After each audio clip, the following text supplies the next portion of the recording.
Yo, what's up, everybody? Welcome back to I Came with Fire podcast. Tonight we got a special guest here, former U.S. Navy SEAL Jake Zweig. We were just having a really cool conversation that we're going to jump back into right now on stem cells and PRP. And for my nuke listeners out there, it is not the Personnel Reliability Program. It's much cooler. So, Jake, what was you saying, man? So, dude, I'm just talking about the benefits of PRP and stem cells. So, for both of those things, I tell everybody, like, America is all about drugs, and the rest of the world is about actually healing you.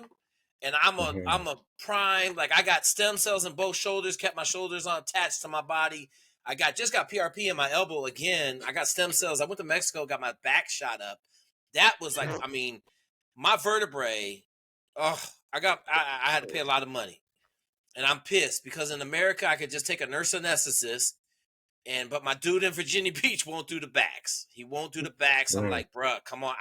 I'll be the guinea pig. You like the nurse anesthetists they do epidurals. It's the same thing. All they got to do is go another centimeter into the middle of your disc and put stem cells in there. That's all they're doing. But what I was going to tell you, Brandon, on your knee, if you go get a stem cell shot and you stay off your knee for 3 weeks, it'll regrow your cartilage 1 to 3 millimeters. So that's Holy cow. Yeah, bro. That's how all the NBA dudes, all the 6, 8+ NBA dudes are still playing in the league now. They get 4 stem cell shots a year. This is like from the future. This is like the stuff you heard about when you were a kid. Like, this is going to be the future. No, Brandon. They've been doing stem cells in Germany for 30 years. That's crazy. We just live in America where they want to prescribe a pill and do surgery because this is what I was told when I first time I got like God came down and was like, I was getting ready to pay $60,000 for my shoulders. And a dude came in and slapped me. Come to my office. And slid the price sheet across, and it was $4,400. Say less. Dude, I literally was like, now, here's my credit card, run it. Yeah. And he told me the whole skinny, man. He just said, listen, man. He said, I just lost, $200,000, $300,000 because I would have replaced both your shoulders, and I would have got a check from insurance for $150,000. It would have been all mine. See, I'm a product of the government education system when it comes to obviously 18 Delta, right? Like medics. So the bulk of my medical training, all being in trauma and everything, is like it's like monkey medicine, right? Like, oh, dude, like blood's supposed to be in that guy, not on the ground. Okay, so make that stop happening. And like air is supposed to be in his lungs, not, in his chest. It's like, okay, so keep that from happening. Like keep him breathing, keep him from bleeding. And, that's 99% of my job. But I remember distinctly when I realized like how much of a scam the healthcare system is in the United States. When I was like hanging out, I don't watch like legacy media. I really don't. But I was home over leave hanging out with my father-in-law, and he was like back then religiously CBS Evening News every night. Like he was watching it. And like CBS News, this was heading into COVID, right? Like heading into the dark times. And CBS Evening News brought to you by Pfizer. I was like, wait a second. And I flipped over and it's like ABC Evening News brought to you by Pfizer. And I was like, why is the pharmaceutical company paying for all the advertising for the legacy media? 300 million brains. NBC, CBS, ABC, all sponsored by Pfizer. I was like, all right, hold on. Get out the Google machine. Went down that rabbit hole. I was like, dude. Have you heard of oxygen treatment? Yes. Like I see hyperbaric? oxygen bars. Okay, so hyperbaric is like, so there's levels to this game, okay? Tell us the levels. Everybody says hyperbaric because they're like, oh my God, you got to have a hyperbaric chamber. Okay. Sure. Costs money. You got to go in 90 minutes in a hyperbaric ride. Like you can get 400% oxygen to your brain in 6 minutes with live O2. And all live O2 is hold your breath. So this, if you hold your breath long enough, your body shuts off blood supply to the rest of your body and starts pumping it to your brain to keep you functioning. Okay. So you trigger that response, then you breathe in oxygen. So I have an oxygen machine, like old people oxygen machine, and I fill up this bag, and then I breathe it down for 3 minutes, and I do it again, hold my breath, and then I watch the pulse ox meter, and then I'll be clear. It solves like 200 different diseases. I hit it in the morning, hit it at night, 6 minutes apiece. I wake up in the morning like I'm dang Einstein. I need to do this, bro. Yep. I'm gonna get all this. I'm gonna go steal the Soros machine from my team Cage. Come home and start. I'm gonna send it to you. I sent Chris. As soon as Chris replies to the email, I'll send you the brain PDF. Yeah. Okay. Yeah, because it's just it's so much like, and I just got a crazy call the other day, man, and we'll talk about it a little bit because I mean we're gonna talk about a little bit of suicide right now. Sure. Oh yes. Some dude that I love, man, just punched me in the Giorgio? face with like not even attempted suicide, like real blown, like he did it, and he Damn. just got lucky that they got there before he had Mm. completed it, like got it done, right? Okay. And I was talking to him about brain health, like massive anxiety, all this other stuff, and I was like, "Look, bro, you got to get on a brain PDF, man. Like 2017, I was slurring my words, having problems, combobulating my thoughts, just struggling mightily. And I got lucky. I went to the Cleveland Clinic. I had a long talk with the functional medicine department up there. You guys, the Green Berets got a great deal through my guy Jeff Didia, 18 Delta, that runs the Green Beret Foundation's Oh, hell yeah. liaison. Yeah. And so he put me and Travis Lively, two SEALs in that program, and we went up there, man. I learned so much about like what not to do, like the oxygen treatment, the HGH, like those things are huge in your brain's ability to repair itself every night. And once it happens at like roughly about 42, your body's ability to process oxygen goes below the threshold to repair your brain every night. And it takes about 5 years before you start noticing the problems. But like by the time you get to 55, if you don't have it under control, you won't be able to reverse the problems. Okay. So what happens when we get out, right? We all have a bunch of dudes that get out and they're like, oh, I got PTSD. I'm going to kill myself. It ain't got nothing to do with PTSD. It has to do with the fact that you're 45 years old and your brain's taken all this trauma through the years and you never healed the trauma, right? Well, and Like there's another interesting study too that I was reading the last time that I went through Refresher, and they've got a lot of it has to do with like the whole breacher syndrome, right? And that oh, yeah, they're realizing the dudes are going through, and so there's a lot of veterans that donate their bodies to science, and when they're dissecting their brains and looking at it, they're finding this strange like coppery colored metallic dust built up inside of the brain, and they haven't quite, at least at the time that I was reading this study, I'll have to go back and look and see if like what more has been done on the research of it, but at the time they couldn't identify like what this metallic dust was because it wasn't like straight copper, it was like an amalgamation, but they're like, why is this in the brain even after death? And like obviously because it's metallic, it conducts electricity, they can see that like and your brain's a giant nerve Conductor. essentially. Yeah. So it's like if you have this stuff building up in the brain, like it's obviously going to cause problems with your brain conducting electricity across neurons. And so where they were finding this the most was dudes that had spent a lot of time with breaching, a lot of time around charges, a lot of time in the shoot house and stuff like that. And so they're like, you know what? A lot of these guys, like you were just saying, like they're not having problems psychologically, they're having a physiologic problem that is manifesting itself in psychological disorders, so it's very interesting, and they're coming a long way with that, and it makes me optimistic for the future, like for our vets. I mean, we had an intervention, man. I had a Marine infantry officer who did 3 back-to-back deployments early, right? Like 05, 06, 07. And he was living in a Rubbermaid tool shed in the middle of the woods in Virginia in this person's backyard that he knew, like on an 80-acre farm. He living way out there in the bushes in this Rubbermaid shed for like 4 years. Damn.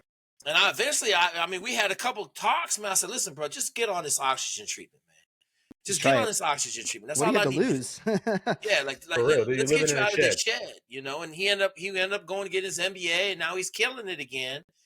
But it had nothing to do with kind of the trauma that he experienced in combat. It was just the fact that he got blown up a couple of times. His brain was all shook up, physiological effects, like you're saying, right? Yeah. And he didn't fix any of it. So anyway, I just sent you the PDF. Share it with everybody. Yeah, I will. Absolutely. There's a ton of resources in there. Can we put it in the link description of the video? Like if we upload it and put it on. We'll blast it out for sure. Go ahead. Yeah, because I don't really talk about this to a lot of people, but about a year and a half ago, I started randomly having like super bad anxiety problems, and I just started having like random panic attacks, and I was like, and it shook my confidence in myself because I was like, I would just be doing random things. Like one of the worst panic attacks I ever had, I was sitting on my couch watching TV, and all of a sudden I felt like there's no other way to describe it. I eventually went in and did some behavioral health therapy because I was like, I got to get this under control. And the only way I knew how to describe it to the therapist, I was like, I feel like I'm going to die. Yeah. Like I have never been this terrified, and it's not even, I can't point at something and be like, that's the thing. It's just like all of a sudden my breathing skyrockets, my heart rate skyrockets. I break out in a cold sweat and I feel like I'm going to die. And it was the Anytime weirdest I've ever thing. responded to somebody having an anxiety attack, 90% of them think they're having a heart attack, and all of them will tell you they're dying. And most of them will grab their chest thinking they're having a heart attack because that's it. They all think they're going to die. Yeah. And I too have had a lot of anxiety attacks, and I've been through a lot of treatment. EMDR specifically was really helpful, I felt like, for me personally. But the oxygen treatment thing is something I'm really interested in. And the other thing is the military spending a lot of time right now, at least on the surface, to try and get veterans and people in the military help for this kind of stuff. But when I was in, and then even on my way out, I didn't hear anything about this. Is there like organizations working towards getting that information to vets as they're to transition? Yeah, what are some of those organizations? But like vets has a program that's sending you down. You know, y'all, you know about the MDMA trip, like the hallucinating trip in Mexico. I've heard. So Yeah. I know 3 or 4 dudes that went down there and came back and just Me like, too. I don't drink anymore. Yeah. I'm totally good. I'm perfect. So Oh yeah. I'm trying to send a guy I know really like I got my best friend. I'm trying to send him down there, and he's just super anti drugs. And I'm like, look, bro, your problems like are so bad. Like we need to get you down there. But that's one of them. That's there's a bunch of special operations organizations. You just got to kind of tap into them, and everybody's kind of doing it on the quiet because no one really wants to be teed up. But as soon as you tell them what you did, they'll send you. Chris, on your anxiety attack, dude, I had an anxiety attack 2017. I was driving to the VA, Toledo, Ohio. Hey, been there. And I felt like you're saying you felt like I died. I felt like I had an adrenaline dump for like 15 minutes. I had to pull over on the side of the freeway, man. I was like, oh my God, You have the what shakes. is going on? Right. And then, that was 17, beginning of 17, middle of 17, the summer. And then the beginning of 18, I went to Cleveland Clinic. I started oxygen treatment. And then I haven't had a single one since. I'm gonna read this PDF, know, and I'm gonna get on that. Yeah, because that's crazy. Yeah. And for me, I ended up getting a couple of stellate ganglion blocks. I did 2 within 3 months, and that was like, dude, the amount of just like it felt like I had been carrying a rucksack for ages, and then all of a sudden, like when the stellate ganglion like wore off, like it just felt like I didn't have a care in the world, dude. Like I felt like my old self again, like instantly. And then that lasted for about 3 weeks, and then it kind of built up again. I went in round 2, came back, and like when I hit round 2, sometimes they'll tell you like, hey, this could like paralyze like the one side of your phrenic nerve a little bit. So if it feels like somebody's sitting on your chest and you can't breathe, just like breathe through it. That second time he nailed me, and I had the facial droop and everything within like 30 seconds. And I felt like somebody was sitting on my chest. So that one was like intense. But when I came back around from that one, dude, I haven't had a single problem since. For me, that was that treatment worked out really, really well too. And the other big one is, you guys know about the float tank? Have you ever floated? No. Only recreationally. No. I'm saying, but like, so I tell people, man. Everybody asks me, It's like in a pool, yeah. No. Not in a pool, in a float tank. I've done that in like a sensory deprivation sort of way. Yes, yes. Did you wake up with a concussion? Like the next day, did you have like 3 days of just straight brain fog? I wasn't out of it. I honestly didn't even like it. It wasn't for that long. Okay, so like I tell everybody, you go do an hour float, and your brain's messed up. 3 weeks, for the next 3 days, you're gonna feel like you're in a concussion, and then it's all gonna go clear. Huh. Everything's just gonna click. Like I think so a psychiatrist came up with the float tank as separate deprivation, sensory deprivation, to allow both the sides of your brain hemispheres, to detach, right? Like to allow them to like reattach the way they're supposed to be attached, not with the neural network that have been through all the trauma, right? I just know it works. Right, it's another one of those things. Like I tell everybody, I'm a Mark I motto truck driver's son. If the shit works, I use it. Hey, you may only have a anecdotal like evidence pool of one, but that's enough. If it works for you, dude. No. I gave you a book, bro. I gave you the brain repair protocol. It's all in there. There's a whole book. So is this something that you're trying to publish, or is this already No. literature? So we were at Illinois, and me and a couple other guys, I won't say no names because they're killing it right now. We started slurring our words, man. And one dude had played in the league for a while, and there were some cats with some serious brain trauma. Mm-hmm. And we went into like there was 4 of us. We went into a deep dive, man, like just straight. We saw Joe Rogan podcast with this dude from the Brain Protocol, Yeah.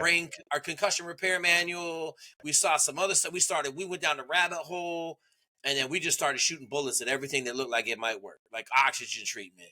I was already on HGH, and so I knew the benefits of HGH for brain repair. Do you do And cold then, exposure?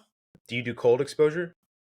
So cold exposure for me, I don't know. I don't really get cold for one, so that's a problem. But No, like don't. I didn't find a lot of I didn't see like standing in the cold bath. Like now I will tell you this, hot cold contrast is just amazing, but I think Mhm. that's more of a toxin deal, right? Like when I'm pissing fluorescent orange after I did hot cold contrast at the Red Square in Chicago. If you've never been to the Red Square, shout out to the Red Square.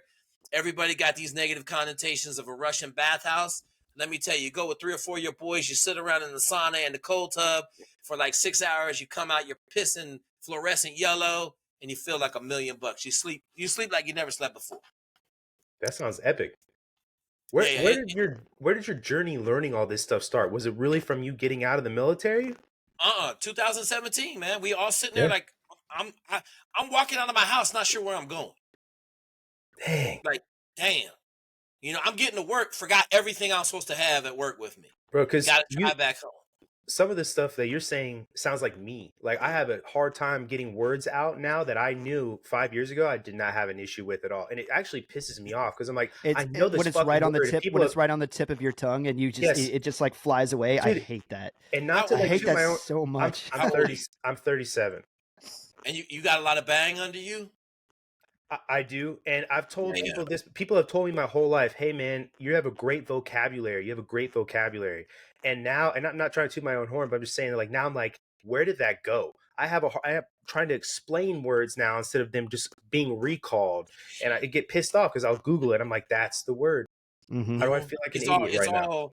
It's all straight brain function, Brandon. That's all it is. It's just I'm gonna have to give it a shot. yeah, and Jeff is the one that told me everything. He's like, yeah, man. He's like, every round you shoot basically is sending a shockwave through your brain, doing damage. Let alone the flashbangs and all the other real concussion devices. Like the M60. The M60, bro. I mean, golly, man, it's just a straight terror on your brain. Yeah.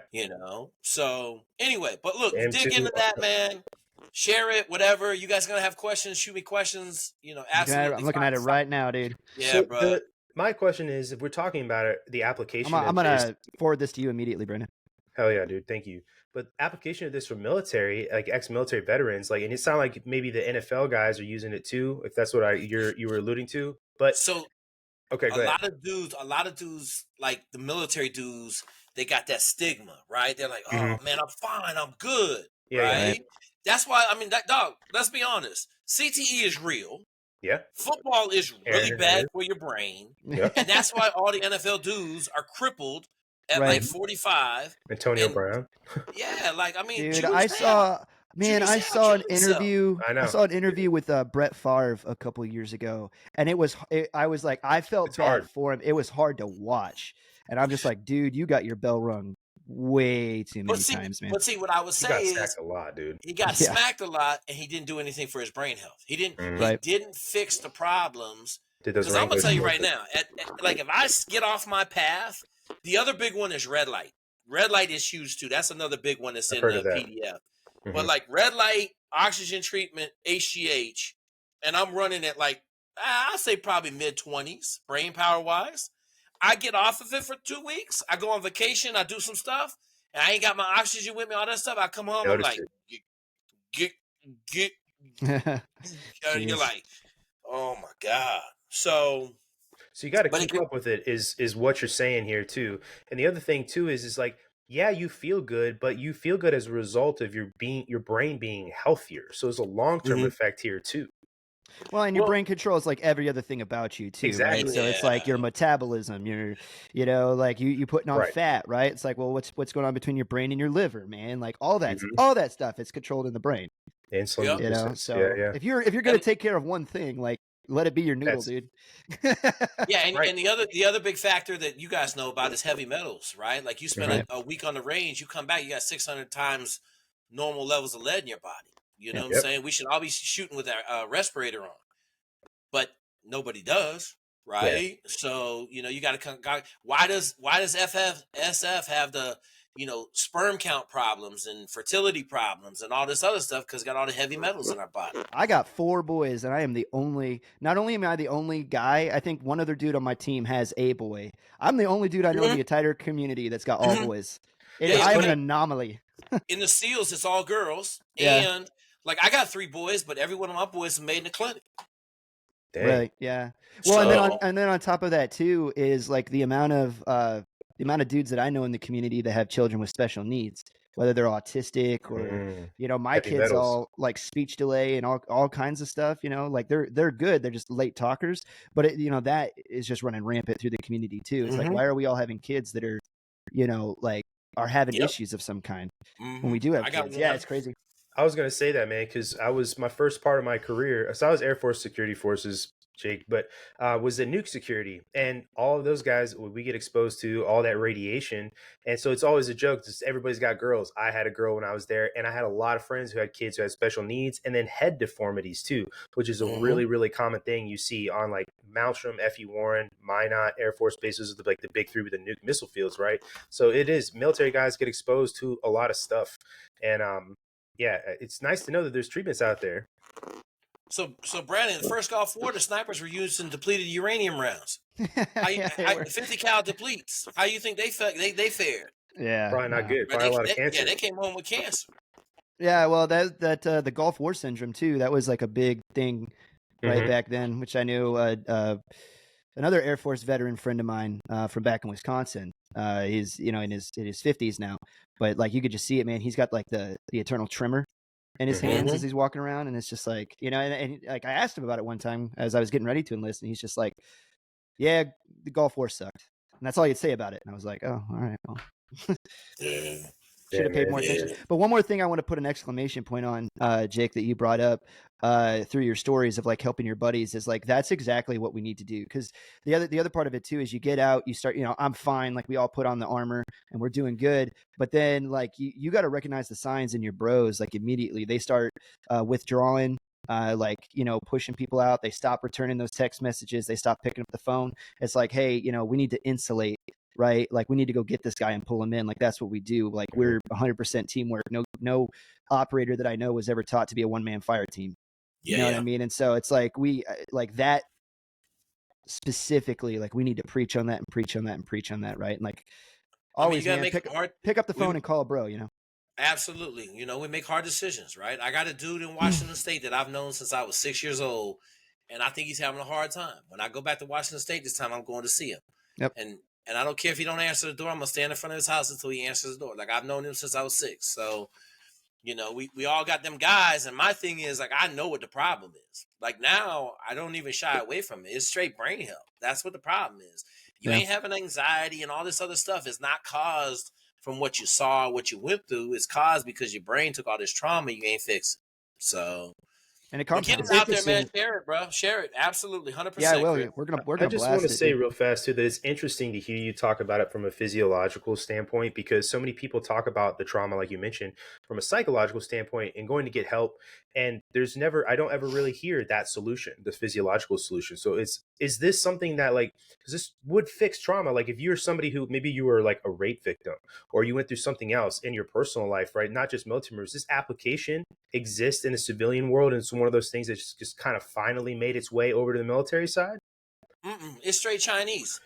It's So Chinese, it's straight made in China. functional. So listen to this one. Functional medicine is what they call it in America, right? Hmm.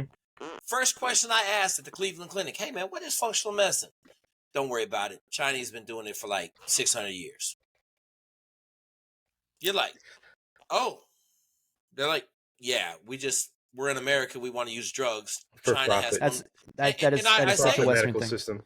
Yeah, I say it all the time. China has 1.4 billion people. We have 300 million. Like, they're doing something better than we're doing. And they're all about, like, gut health, right? Like, they start everything with the gut health.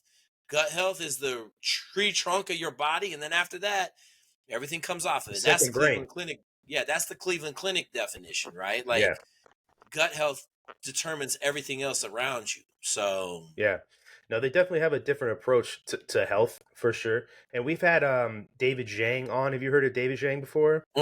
So he's a reporter, but he focuses now specifically on like China and America relations. And we've had him on for like national, like international stuff, China conversations before, more like policy and stuff like that. But anyway, he gave us a really in-depth talk about the Falun Gong cult. Have you heard of Falun Gong before? Yeah. And I learned through him that there was an effort from the CCP to basically kidnap Falun Gong practitioners and then take their organs out of them. And now there's a crazy organ harvesting black market essentially for organs in China. So now wait a minute. China has been the leading producer of medical organs since I was in the SEAL teams, because in the SEAL teams they was talking about it over there. Oh yeah, we went deep into that conversation with him. Yeah, that's so there's a couple things I tell everybody. You got 1.4 billion people. You got some people that are bent, right?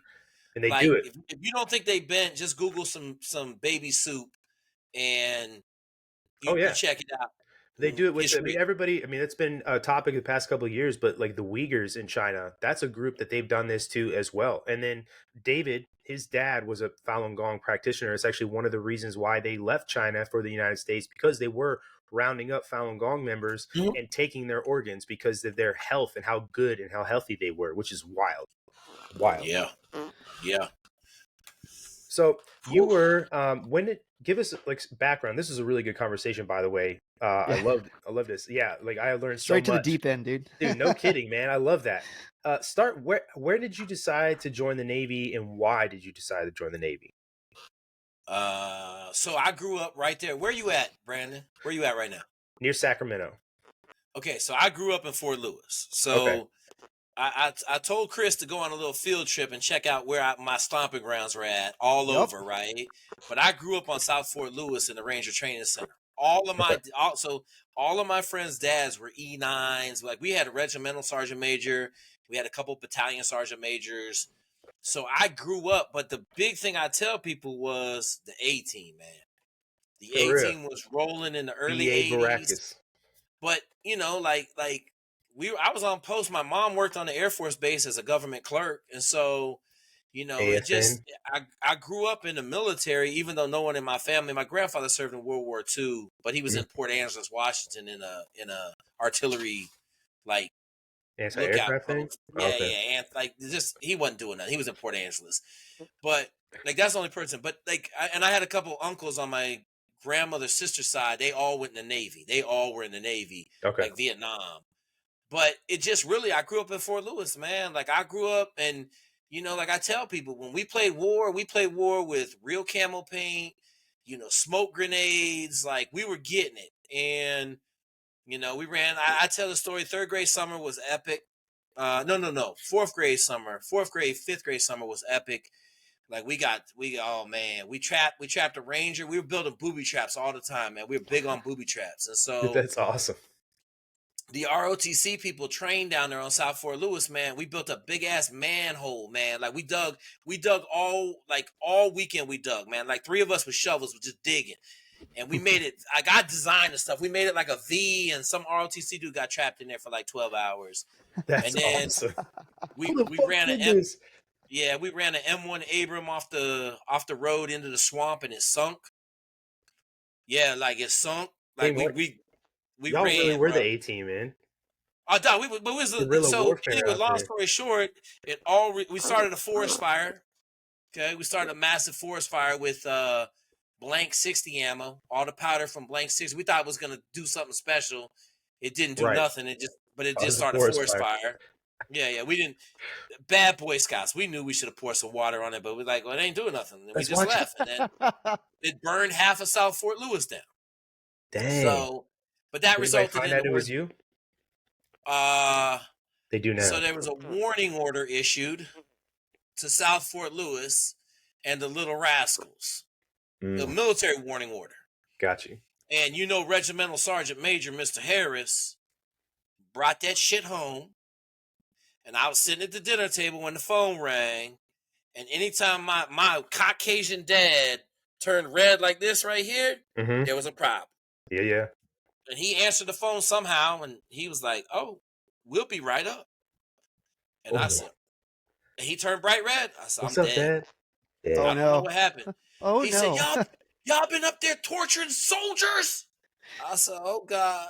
And we were little, man. We were like 4th grade, bro. It was like 4th grade summer. We were like 9, 10 years old. We went up there, man, and everybody was lined up. All 8 of us were lined up, man. And they went down. They had the warning order. He read the warning order, and then he got out the Vietnam canvas web belt with 3 licks. It had 3 licks of electrical tape around it. Oh. And man, we got it. You felt it. Oh man.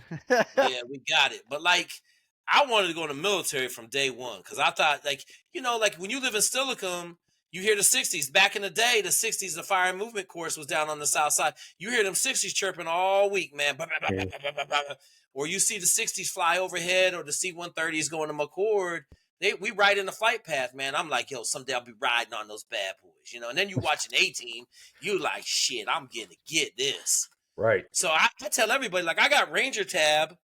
I was just thinking about this today. I got a Ranger tab for Ranger School, and then I got a 2nd Ranger Badge scroll that I bought in like the 3rd grade. And it was on my wall. Store? Yeah, because the surplus store, that's where I got my pants. Because I used to be a little fat, juicy kid. So I would get my pants from they were $2 for camouflage pants, man. I get them extra small, extra shorts. They fit great when I was 10, you know? Right. $2. Right. Could you imagine, man. dude, now? So you were they're for this like shit. $50 a set now, dude. I know, so that's dude. what's crazy, right? Like, I go back. So the thrift store changed location. It used to be in this raggedy-ass house. And you would go in, it'd be a wall of camouflage pants at $2, right? Yeah. That's You crazy. go in there now, and they got multicam, and they're like $35 a pair, and they're all a bunch of women. There's like 1,000 women's pregnancy smocks. Maternity, you know yeah. Yeah, the maternity smocks. I'm like, I gotta sew my own. Like, I'm out of here, man. Like, the thrift store on Fort Lewis is not what it used to be. Yeah. Okay, so you were cut out for it. You wanted to do this your whole life, basically. So is this you go in like asking for a SEAL contract, or is this something that you? Oh no. No, the story's far more convoluted than that, Brandon. Like, I gotta hear it. First of all, I can't read and write. Right. Okay, so I cheated the first 3 years of school. 1st, 2nd, and 3rd grade, I cheated because my dad put me in a refrigerator box because I was kind of a hellion. And so I just took my book out during the English test, and I was going to get held back in 3rd grade because I couldn't read C-Spot Run. And then I went to reading specialist all summer. It sucked, man. I didn't have a 3rd grade summer because I was in 8 hours a day of like flashcards with Bill Miller. Shitty. The family reading specialist, right? Like 8 hours a day, bro. C-Spot. I still have the box of flashcards. And that's terrible. wild. But I learned to read. So anyway, long story short, I crushed math and science. I got a scholarship to the University of Washington in 8th grade. I got into Naval Academy in 9th grade. I got into West Point in the 10th grade. And then I picked the Naval Academy because it had sailboats on the cover. Simple enough, I guess. I thought I was going to college. Was that? I didn't. Was that because it reminded you of one of your flashcards? You looked at it. No, and you no, Sailboat. I have the 2 books, and I got to make a video on this, right? One book has some dudes sailing on a boat, right? Yeah. And I had a little 12-foot aluminum boat. I spent a lot of time in the water right there in Puget Sound. We lived 2 blocks from the water, right? And the other one had 3 dudes in a dark gray hallway. And I was like, well, man, fuck, I don't know, man. Like, let's just go with the sailboats. Like, literally, I remember the thought, like, fuck it, let's go with the sailboats. They had a little bit better engineering department. They had a little bit better wrestling team, right? But at the end of the day, like, I didn't know I was going in the Navy. Like, I just was going to the Naval Academy. I thought it was some kind of college. Let me tell you, bro, that first day of school, Was that prep rough? school, I was in shock, my dude. Shock. What? Why are they yelling at us? Hey, dude, I got to go to college. Now, all right, I'm going to tell you this story. Where the 'cause this is- girls at? Right, yeah. This is one of the best stories when I tell people how sometimes you just get lucky, right? Or Mhm. adverse, like I don't know if it was luck or not, but like sometimes it just work out. So I show up the first day and I can't find my room, so I grab somebody in this white uniform. Hey man, take me to my room, just like wrestling camp, right? You can't find your room, you get one of the counselors to help you. So I grabbed this dude.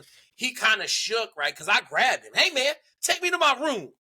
And so my last name is Zweig. So literally my room was the last room down this hallway that was like the very end room. Like I had been looking for like 45 minutes. It was the broom closet. Right, Yeah, yeah. absolutely. This Newport Rhode Island prep school, right? So they screaming at everybody.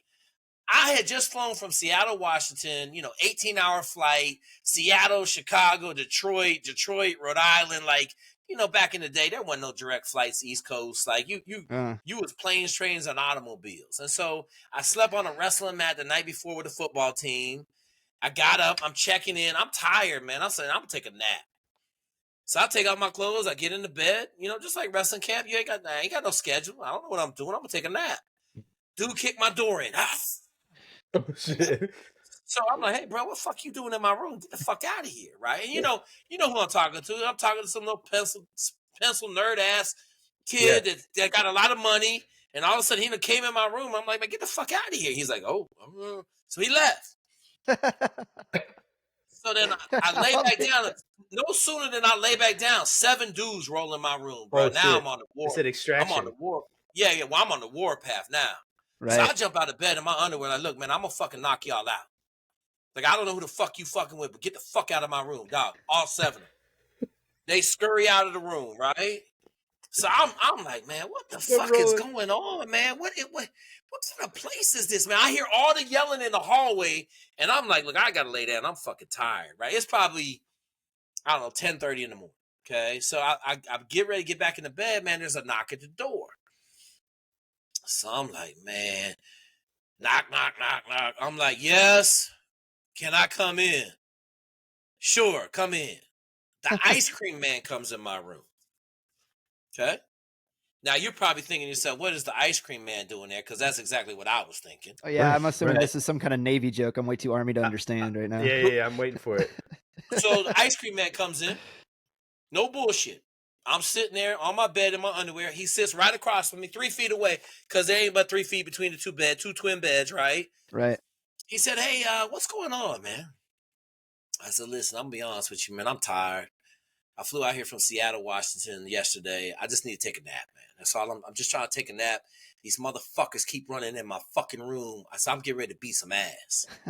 He said, okay. How, what's going on? Like, you joined the military? I said, fuck, I ain't joined the military, man. I remember, like, yes, I was talking to this dude reckless as fuck, right? And I was like, I ain't joined the fucking military. I'm going to college, motherfucker. I got It's like 5 the years commandant he's talking to, probably, dude. 1 year of prep school and 4 years at the Naval Academy. I'm getting a college degree. I'm going to college. Then I'm joining the military. He said, oh, okay. How did you get here? So I told him the story I just told you, right? Like, I got in as a freshman. I got into West Point. I just picked the fucking sailboats, dude. He said, you never visited? Fuck no. I never seen the Naval Academy. He said, Fresh. so you don't know that you're joining the military. So right now I'm like, oh shit. Get that sinking feeling in the pit of your stomach. Right. Like I'm sitting there, I got some problems, right? I'm like, up. I'm like, man, I'm not sure what I signed Dad, up for. come get me. Right. Oh no, you ain't calling Bob Donald. Yeah. That motherfucker told me, don't bring your ass home unless you got a degree. Oh, well. So I'm sitting on this bed. He goes, hey man, listen, man, here's the deal. You joined the Naval Academy. You're joining the military today. I know it's probably a shock for you. I understand why. He handled it like a good dude. He's like, hey man, here's the deal, man. You come out that door, you got 2 choices. You come tell him to ask for Lieutenant Brown, and I'll get you a plane ticket. You go home tomorrow, or you get in line with everybody else and you join the military.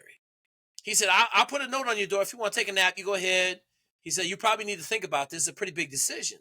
Like, I sat like this for fucking 3 hours, just running through the scenarios. And the one that kept coming back in my head was, well, damn, if the Naval Academy is like this, West Point got to be the same thing, right? Yes. Like, that was the one that just kept reoccurring. Like, damn, I was going to go to West Point. This is the same shit. And then I was like, I'm going to go to University of Washington. But it was August 7th. That shit was gone, like. So 3 hours later, I just brought my ass out. And I wish I could say the rest was history, but it was probably 3 years later that I actually got acclimated to the military, because I didn't cut my hair for the first 2 years at the Naval Academy. Like, I didn't cut my hair. I was like, fuck you, I'm not cutting my hair. Dang. So, like, I wish I could say I'm a conformist, but I'm like the anti-conformist. And so being in shock and being a non-conformist did not go well for me at the Naval Academy. And the only thing that saved me is I was playing sports and had a great GPA. Like, I had a 3.0 playing sports. I couldn't read and write. I learned to read and write my sophomore year at the Naval Academy. So you played on the Navy football team, right? Yeah, I was on the football team and the wrestling team. So that's legit, man. Yeah, it was crazy. But, I tell people, like, if I hadn't taken calculus 3 years in a row when I got there, I probably would have had some problems. But I knew everything. I didn't learn anything new until really junior year of college. And I took computer programming because I've been programming since the 7th grade. So, like, I wasn't learning nothing in that either. So it was kind of, yeah, I mean, I don't know. I just had exposure to it. Like, I was at a school in Washington State where the dude, Bill Hart, a state champion in track in the 400 meter, wrote the first video game and got paid $250,000. And we had a little computer lab, and so everybody wanted to be a computer programmer. My claim to fame is I built this awesome game that we play. You threw rocks at each other. You hit the dude 3 times. He fell over and died and shit. It was awesome. So we threw rocks back and forth. Like, MS-DOS video game. As you had to program it every day, and you could play for like 10 minutes at the end of class. You just throw rocks at each other, and if you got hit, your head would explode, and you fall over and die and shit. Dude, I made a video game in 8th grade. We did a little C++, and then made like a video game with the little if-then statements, all that good stuff. Yep. Fun. Yeah. What year was this? What year did you graduate the Navy Academy? 95. So I graduated Naval Academy 95. Yeah, it was crazy, man. I just talked to a dude today, and he was like, "Oh, how'd it go?" I'm like, "Man, it was a time. I marched so many marching tours, and I did like a 280-day run on a restriction. So, I had a couple 90-day bids on restriction and a couple 60-day bids on restriction. And it was all for stupid stuff, like nonconformity. Like, we had a foreign national yelling at me in Arabic, and I fucking was like, "Hey, man, we fucking speak English in America. 60 days restriction." So, I mean, just for speaking facts, I mean, Doc, I'm just like, look, I can't fucking give you what you want if you don't speak English, because I don't speak Arabic. Fair enough. But, like, Doc, I was doing too well in school. That's the bottom line. Too well in school and athletics, because I'd be like, you know what? I don't care what you do. You can't kick me out. I'm good. Right. So, football team, wrestling team. I'll pivot a little bit here because my brain jumped to knowing like you graduated in 95. What was the biggest shift in the Navy that you remember once 9/11 happened and that ginned up? So I was out already. I got out in May of 11. Okay. May of 01. I'm sorry. I got out in May of 01. So right before. Okay. Right before. It was kind of a crazy situation that I was in, and I punched, man. I was like, I'm out of here. So, but I will tell you this, so 95 when I went in, I didn't get SEALs out of the Naval Academy. Let's call a spade. Like, I was too far on the terrorist watch list coming out of the Naval Academy to get one of the 16 billets. Right. But, I laid tracks and did what I did what I do. So I got the worst ship in the Navy and got my SWO pin. So you have to get qualified as a ship driver before you can lateral transfer.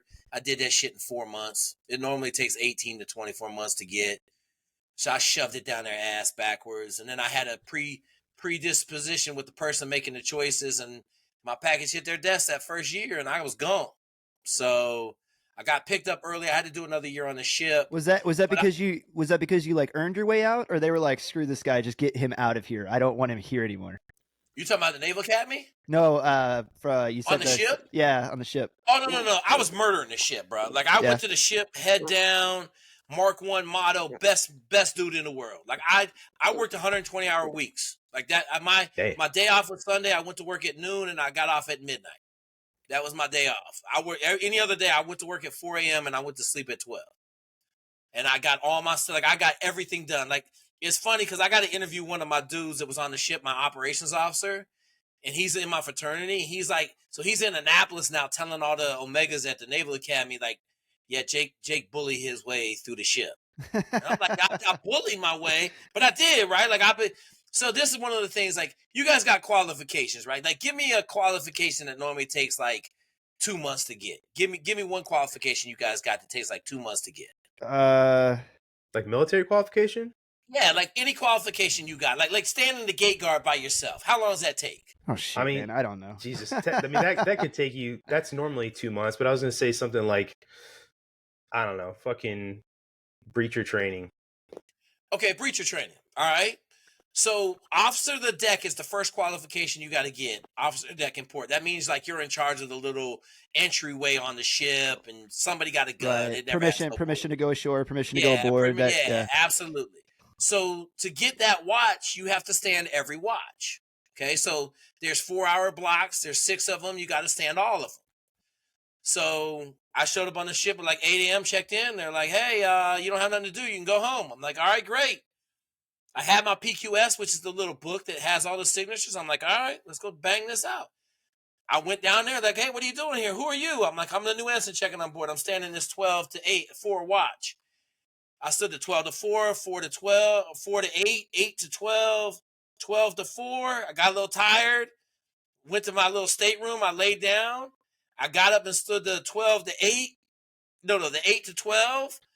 And then I said, hey, I'm done. I got everything signed off by that point. And I went to the chief's mess and I said, hey, man, I want to take this board. They're like, take the board? You haven't even stood watch. Boom. Showed them the PQS. They're like, oh, you're missing this one. Don't worry about it. By the time the board's ready tomorrow, I'll be done. So I stood the 4 to 8 watch the next day, that night, and I took the board the second day. Third day I was on the ship. I was OOD and port qualified. Good for you, man. Like, that's how I run down tracks, right? Like, that's what I was like.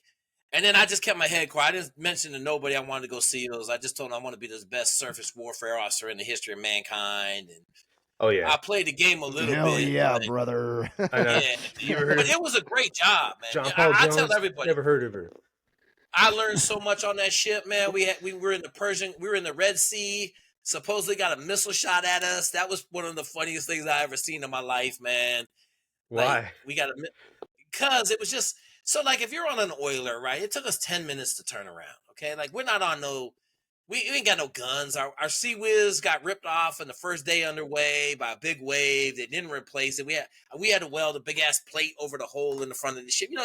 It's the worst ship in the Navy, so they didn't really give a shit, right? So we're in the Red Sea, man, and I was officer of the deck, and this was like towards the middle of the deployment. We had just come out of Persian Gulf, and whoever was in Yemen had this like toy that simulated a missile being shot at a ship, and there was all this message traffic about it, and I didn't really give a shit. Like, if they shoot a missile at us, what are we gonna do about it? Like, go out there and fucking shoot at it, like, with our guns? Like, what? We ain't got no guns, we ain't got no missiles, we ain't got shit, right? So I kind of was a laissez-faire dude, like, fuck whatever. So we're driving, and the Mount Baker was in front of us, and it's an ammunition ship, and it had like Mark 32 chaff and all this other stuff, right? Like, it had some self-defense shit. Well, the dude on the beach pushed his little button and shit, and all their stuff lit up, and they shot everything, man. Chaff, like the whole in front of me, like the whole Red Sea looked like aluminum foil. So I said, well, shit, I don't know what's going on over there, but I'm just gonna turn around. So I'm turning around. Takes 10 minutes, right? So I'm probably in the first 2 minutes of turning around. I called General. We were already at like condition 3 or 4 wartime steaming. So I just called General Quarters. Everybody went General Quarters. Captain came up screaming at me, "Where is the threat angle?" I got no idea, man. I'm not driving in that chaff. Yeah. She's using all this doctrine, right? You gotta know where the threat angle is. I'm like, yeah, I don't know. I'm just turning around, man. So by the time, like, all the drama and all the girls down in CIC were screaming, we're gonna die. I'm like, well, I don't know about that, but I'm turning around. So, like, by the time everything, like, washed out, like, 15, 20 minutes later, we were going the other direction. And my captain was like, hey, why did you do that? I said, ma'am, I'm just going to be honest with you. That whole area in front of me was a big cloud of aluminum foil. And I said, if the missile's going to go find something, it's probably going to find that cloud. Yep. And we were next to drive through that cloud, right? Like, she was like, Some common sense there. I didn't think about that. Yeah. This is why we don't let chicks drive. Right. Gonna go there. She was awesome. She was awesome. I'm just gonna say, like, but that's big Navy, right? Pre 9/11. I had to.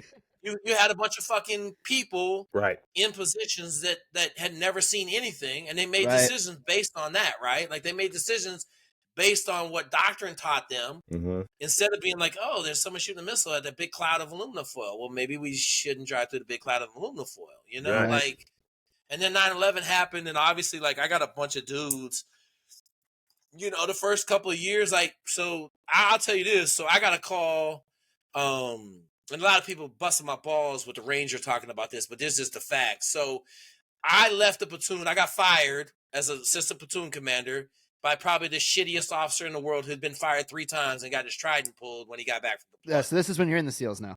Yeah, I'm in the SEALs. I'm on deployment. I Gotcha. get fired, dumbest shit in the world, by a fucking complete turd burglar.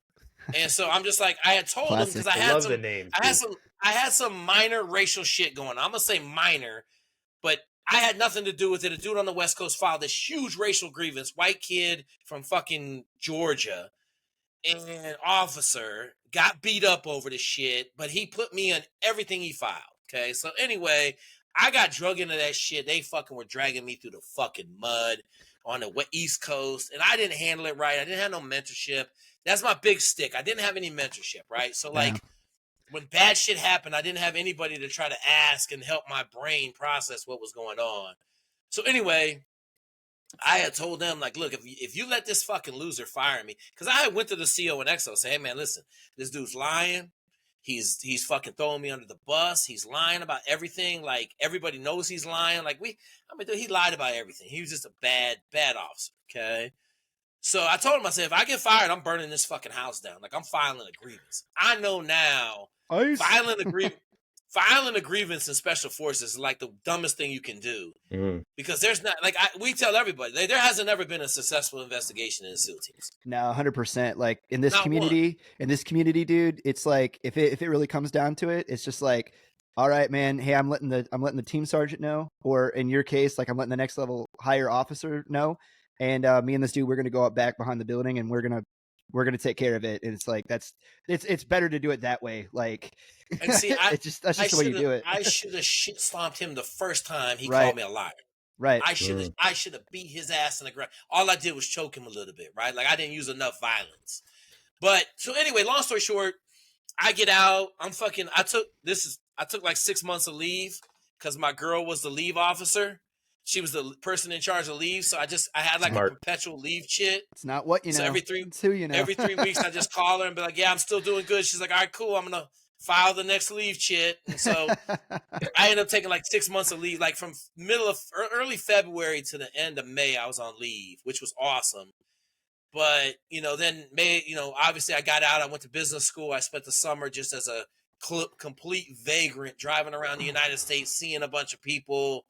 Like, trying to catch up with every female I hadn't seen since I was in the Navy, and I mean everywhere: Texas, New Mexico, Arizona, California, Portland. I ended up in Washington State for like 4 or 5 weeks, and I went to business school. Obviously, 9/11 happened, and my phone rang because the person that got me into the SEAL teams, that was my hidden person, was like, hey, I know you fucked up, but we'll get that fixed. I need you to go on deployment. I'm like, okay, when do I got to be? And she's like, I need you in Virginia Beach. You're going to be the platoon commander for your old platoon. And I just was like, how long do I got? She's like, I need you in Virginia Beach tomorrow at 12 o'clock a.m. So, like, or 12 p.m., like, figure it out. Like, if you're coming, I said, when can I call you? She said, you got to call me by 8 a.m. because there's a 9 a.m. flight out of Detroit. You got to be there. And so I spent the night with a West Point grad and my roommate who was a Naval Academy grad, and I just couldn't do it, man. Like, I couldn't, after I had been burned by the same team, like, I'm going to go out there with a bunch of dudes that listened to some liar and like stood by him and all that other stuff. I just couldn't put my life in their hands. So I ended up like, and that is my biggest regret, right? Like now, I'll tell you this, I got 3 awesome kids upstairs and an awesome wife that I meet, 6 months later at Michigan, and none of that shit would have happened, right? I tell everybody I have great stories and no life. So I'm not mad about it, but I didn't go back in post 9/11. I had a couple opportunities. I almost went to work for CIA, and that shit was. I talked to a couple dudes over there. They just said that shit's so sketchy and there's a lot of people that go the contracting route, and I've had conversations with a lot of buddies that have done it, and I'm just like, I just can't see myself like. My wife makes a joke all the time. She's like, shooters and spooks, man.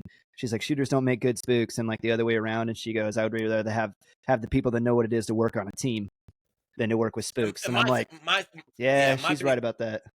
Yeah, my big thing, Chris, is you can't call nobody, bro. Like my dude was over there, and he said, "Listen, Jake," he's like, "Let me tell you this story," and I'm like, "Holy fuck!" Like he's running out of a country, He ran out of a country. He's like, I fucking had to get out of there. Everybody got killed.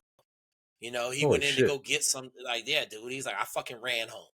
I'm like, oh, okay, okay, all right. So I didn't go back in. The one thing I think about now, like, I probably should have went from a business school perspective and worked for Blackwater, right, as a business person. But at that point, I was done. I started coaching college football in 2005.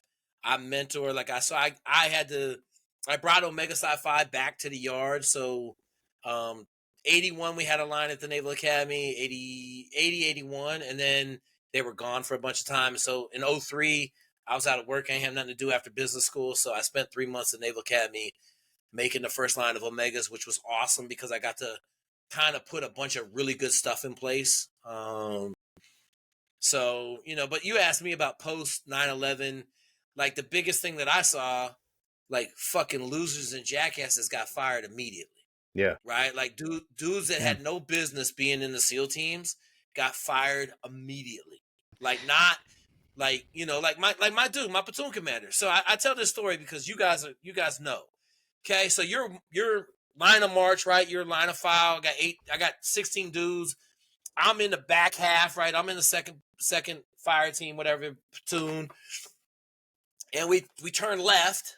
And it's training, so they wanted us to turn left, and then they contacted front. Right. And so everybody fell down, and everybody's dispersed, right? Like, ones are in the twos line, and twos are in the ones line. I crawl forward. I'm like, hey, you guys are ones, we're twos. I crawl back. My platoon commander calls ones back. Ones and twos get up. They blow the whistle. Oh, no. The ones got up that I had told were ones, and the twos stayed down. And he got mad because his ones didn't get up, even though his ones were with our twos. It was a fucking nightmare. We did that shit 6 times. Okay? And not one time did he want to understand that, hey, motherfucker, you better figure this shit out because the 60 gunner has 500 rounds to his gun. The barrel's fucking orange. And we still fucking sitting here in the field of fire. Yep. Right? Like now, that dude is fired on the first drill. Right? Like as soon as training sees that, they're like, okay, bro. Hey, why don't you come with me? We're going to go fix this problem. But, pre 9/11, that dude got every shot in the world. He's been fired 3 times and he's still getting another shot, you know? Post 9/11, there's no complaints. It was interesting because you were talking about your captain on the ship being, more concerned about doctrine than being concerned with like common sense and making a split-second decision. I distinctly remember going through basic training and like my AIT back in the day, and one of the thing like that was 2011, so really height of the GWAT. We didn't know it was going to go on for another 9 years when I joined, right? And that shit just started dragging on and on and on. But the guys that we had training us back then, they would tell you knew. Well, first of all, everybody had a deployment patch, right? When I came in, like everybody did. And the NCOs that were good were the ones that would pull you aside, and you could tell because they'd be like, look, this is what the book says. Like, I'm going to tell you how we really do it, though. Because it's like they've been there and they'd seen that, right? And so it's like there is no teacher because the enemy always gets to say, right? They say that the best made plans never survive first contact, right? Because the enemy gets a vote. And it's like you have to go through that, right? And pop your cherry before you realize like, all right, there's stuff here in this book that's good for me to know. And then there's like the way that shit really works. on the 2-way I mean, range, you know? think about CQB, right? Yeah. I used to think to myself, like, man, this, like, I got shot in high school. Okay, so I'm not unfamiliar with a fucking gunfight, right? Like, I know what bullets coming at me, and I know what fucking get shot feel like. Okay, and I would always be like, man, this is fucking really weird. Like, we're just gonna rush in this room and fucking, I'm gonna go left, you're gonna this go right, way, but we're gonna be able to shoot everybody. And I used to think to myself, like, well, fuck, that's what I'm learning. I'm in the SEAL teams now, right? Right. And this shit hella good in training. But I know 2007, 2008, motherfuckers started pieing off rooms all of a sudden. Right. Yeah. You know, because motherfuckers sitting behind, you know, like at the Padilla airfield, they sitting behind 7 fucking cemented in barrels with a Dishka and an RPK, and they're just shooting down the runway because we got 2 SEAL teams walking down the fucking lit runway. Like, Right. okay, bro, come on, man. But like you're saying, like, all that shit changed because Cass was like, yo, I'm running in this room. I'm getting my ass fucking shot the fuck up. Why don't I pie this room off and cover 70% of the area, you know? And then they got to the point where they're like, fuck it, send the dogs in. Yeah, and now, right, we've actually gone more toward what like SWAT is using. With their CQB. So now the doctrine is more like, hey, anything that you can do from outside of the room, any fight that you can have from outside of the house without ever having to go in there, like shoot, dude, like stay out, because that fatal funnel, like once you're committed, man, and you're in a close fight, and that shit is scary as hell. So now, yeah, it's like really slow, really deliberate. Like you're checking all the doors, right? Can I pie this room off like super slow? Let me see everything I can see from out here. I got my dudes, slow, deliberate step in, and then boom, right? It's like me when we first started, I jackrabbited like a mofo, dude. I was terrible about it. But it's because when I was going through basic, right, what little CQB that I'd had before going special forces, like that, we were still doing that back then. It was still strong wall, get the F inside the room and as fast as you can, get all your Muldoons in there. And so it's like that shit was still burned into my head. And it wasn't until I had a team sergeant that pulled me aside, and I'll never forget what he said. He goes, listen, man, you've literally got the rest of your life to get inside that room. And I was like, and for whatever reason, when he said it that way, it clicked. And I was like, yeah. That's one of the best things in the SEAL teams, right? Like, oh, you have a weapons malfunction. How long do you have to solve it? The rest of your life. The rest of your life. you got a parachute malfunction, right? You got a free fall malfunction. You got a stack line malfunction. How long I got? Rest of your life, right? Like, you better figure it out because you know the other person get a vote. Dude, so yeah, you asked me what changed. Complacency went away in the military. Well, it's creeping back in, which is a thing that let me see. I can count on one hand the number of people inside of my special forces company that have a combat patch, and I just happen to be one of them. And it's absolutely wild to me. Here you got 6 ODAs, and I think we have like 5 or 6 dudes that have a combat patch, right? And it's just like, dude, it's a different organization, a completely different organization, and it switches just that quick when like all the knowledge and the experience leaves, and then it's like you got all these new guys that are constantly filtering in, and that complacency, it's a silent killer, man. It just creeps up on you like a bad case of foot fungus, and before you know it. Go ahead, Chris. You got the ID wizard in the Green Berets, the guy that has all the ideas. Like the idea fairy. Yeah, the good idea fairy. Yeah. Yeah. Like that's the dude that I love the best, right? Like, so my first 3 months in the SEAL teams, I spent with a senior chief from Vietnam, and like some of the shit, like he had a M60 mounted on a platform with a garage door opener for live fire IADs, right? Immediate action drills, like so he could shoot over their heads with the M60 mounted on a garage door opener in a tree. I was like, so like awesome. That's like for 3 months I'm with this dude, like oh shit, right? And then you're like, man, and then you get shitty ass platoon commander, you're like, oh my god, this dude is fucking trash, bro, trash. Yeah. So, and it didn't help. Like I'm not a conformist, right? Like I don't care how much you try to tell me I got to follow this dude. Like even in my exit interview, I'm interviewing with a 05 in the Navy dev group dude. He was a commander of Group 4 over in Rota. He's like, hey man, why are you having problems? I said, this motherfucker's a loser. He's gonna get people killed in a gunfight, man. Like I can't follow a dude that's gonna get us all fucking killed, bro. He's like, well, I don't think you got the fucking right to even talk about that. I said, look, I've been in probably 16 gunfights. Okay. So I'm not trying to say I'm some gunfighter, but I do know this motherfucker is not going to make it when the bullets start flying. You know, and he was just like, well, I don't think you have a vote in this. And I was just like, all right, cool. You know, but like, that's the whole reason I wanted to go. I never really want to be a SEAL. I want to be an Army Ranger Green Beret. But the whole reason was, because even Navy SEALs need somebody to look up to, dude. I didn't want nobody telling me I'm to gonna take shit for that. Absolutely, I'm in, bro. Like, dude, I push everybody to the Army right now. But I didn't want nobody to tell me to take the fucking hill, bro. Like, I wasn't about running into gunfire to get fucking murked. You know, I was like, let me come in the back door and just fucking kill everybody. Yeah, you know, like I didn't. Door. Yeah, I wasn't trying to be a Marine and take the hill. I wanted to be able to use my brain to like do better, you know, like keep my guys alive and be able to inflict damage on the enemy, but not hang my balls out and just charge up the hill and get killed. Hey, pivoting just a little bit, the last time that we talked on the phone, you were telling me the most hilarious story, and I'm wondering if I can get you to recount it again about your boy and one wild weekend that he had. Maybe at the mansion. Can we tell that story if we don't tell if we don't tell any names? Brandon, you're gonna name. I don't know where he's at, man. Maybe he'll call me if I put it out there, man. Maybe.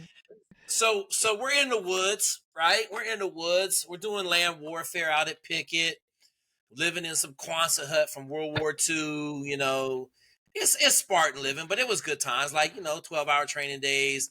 We I don't know how you do it in the Green Berets. We do everything in the daytime first, and then you take like a 4-hour break from like, I don't know, 2:30 to like 6. You come through, you have a dust run, and then you do it at night. Yep. And so we were in the middle of those and fucking whatever.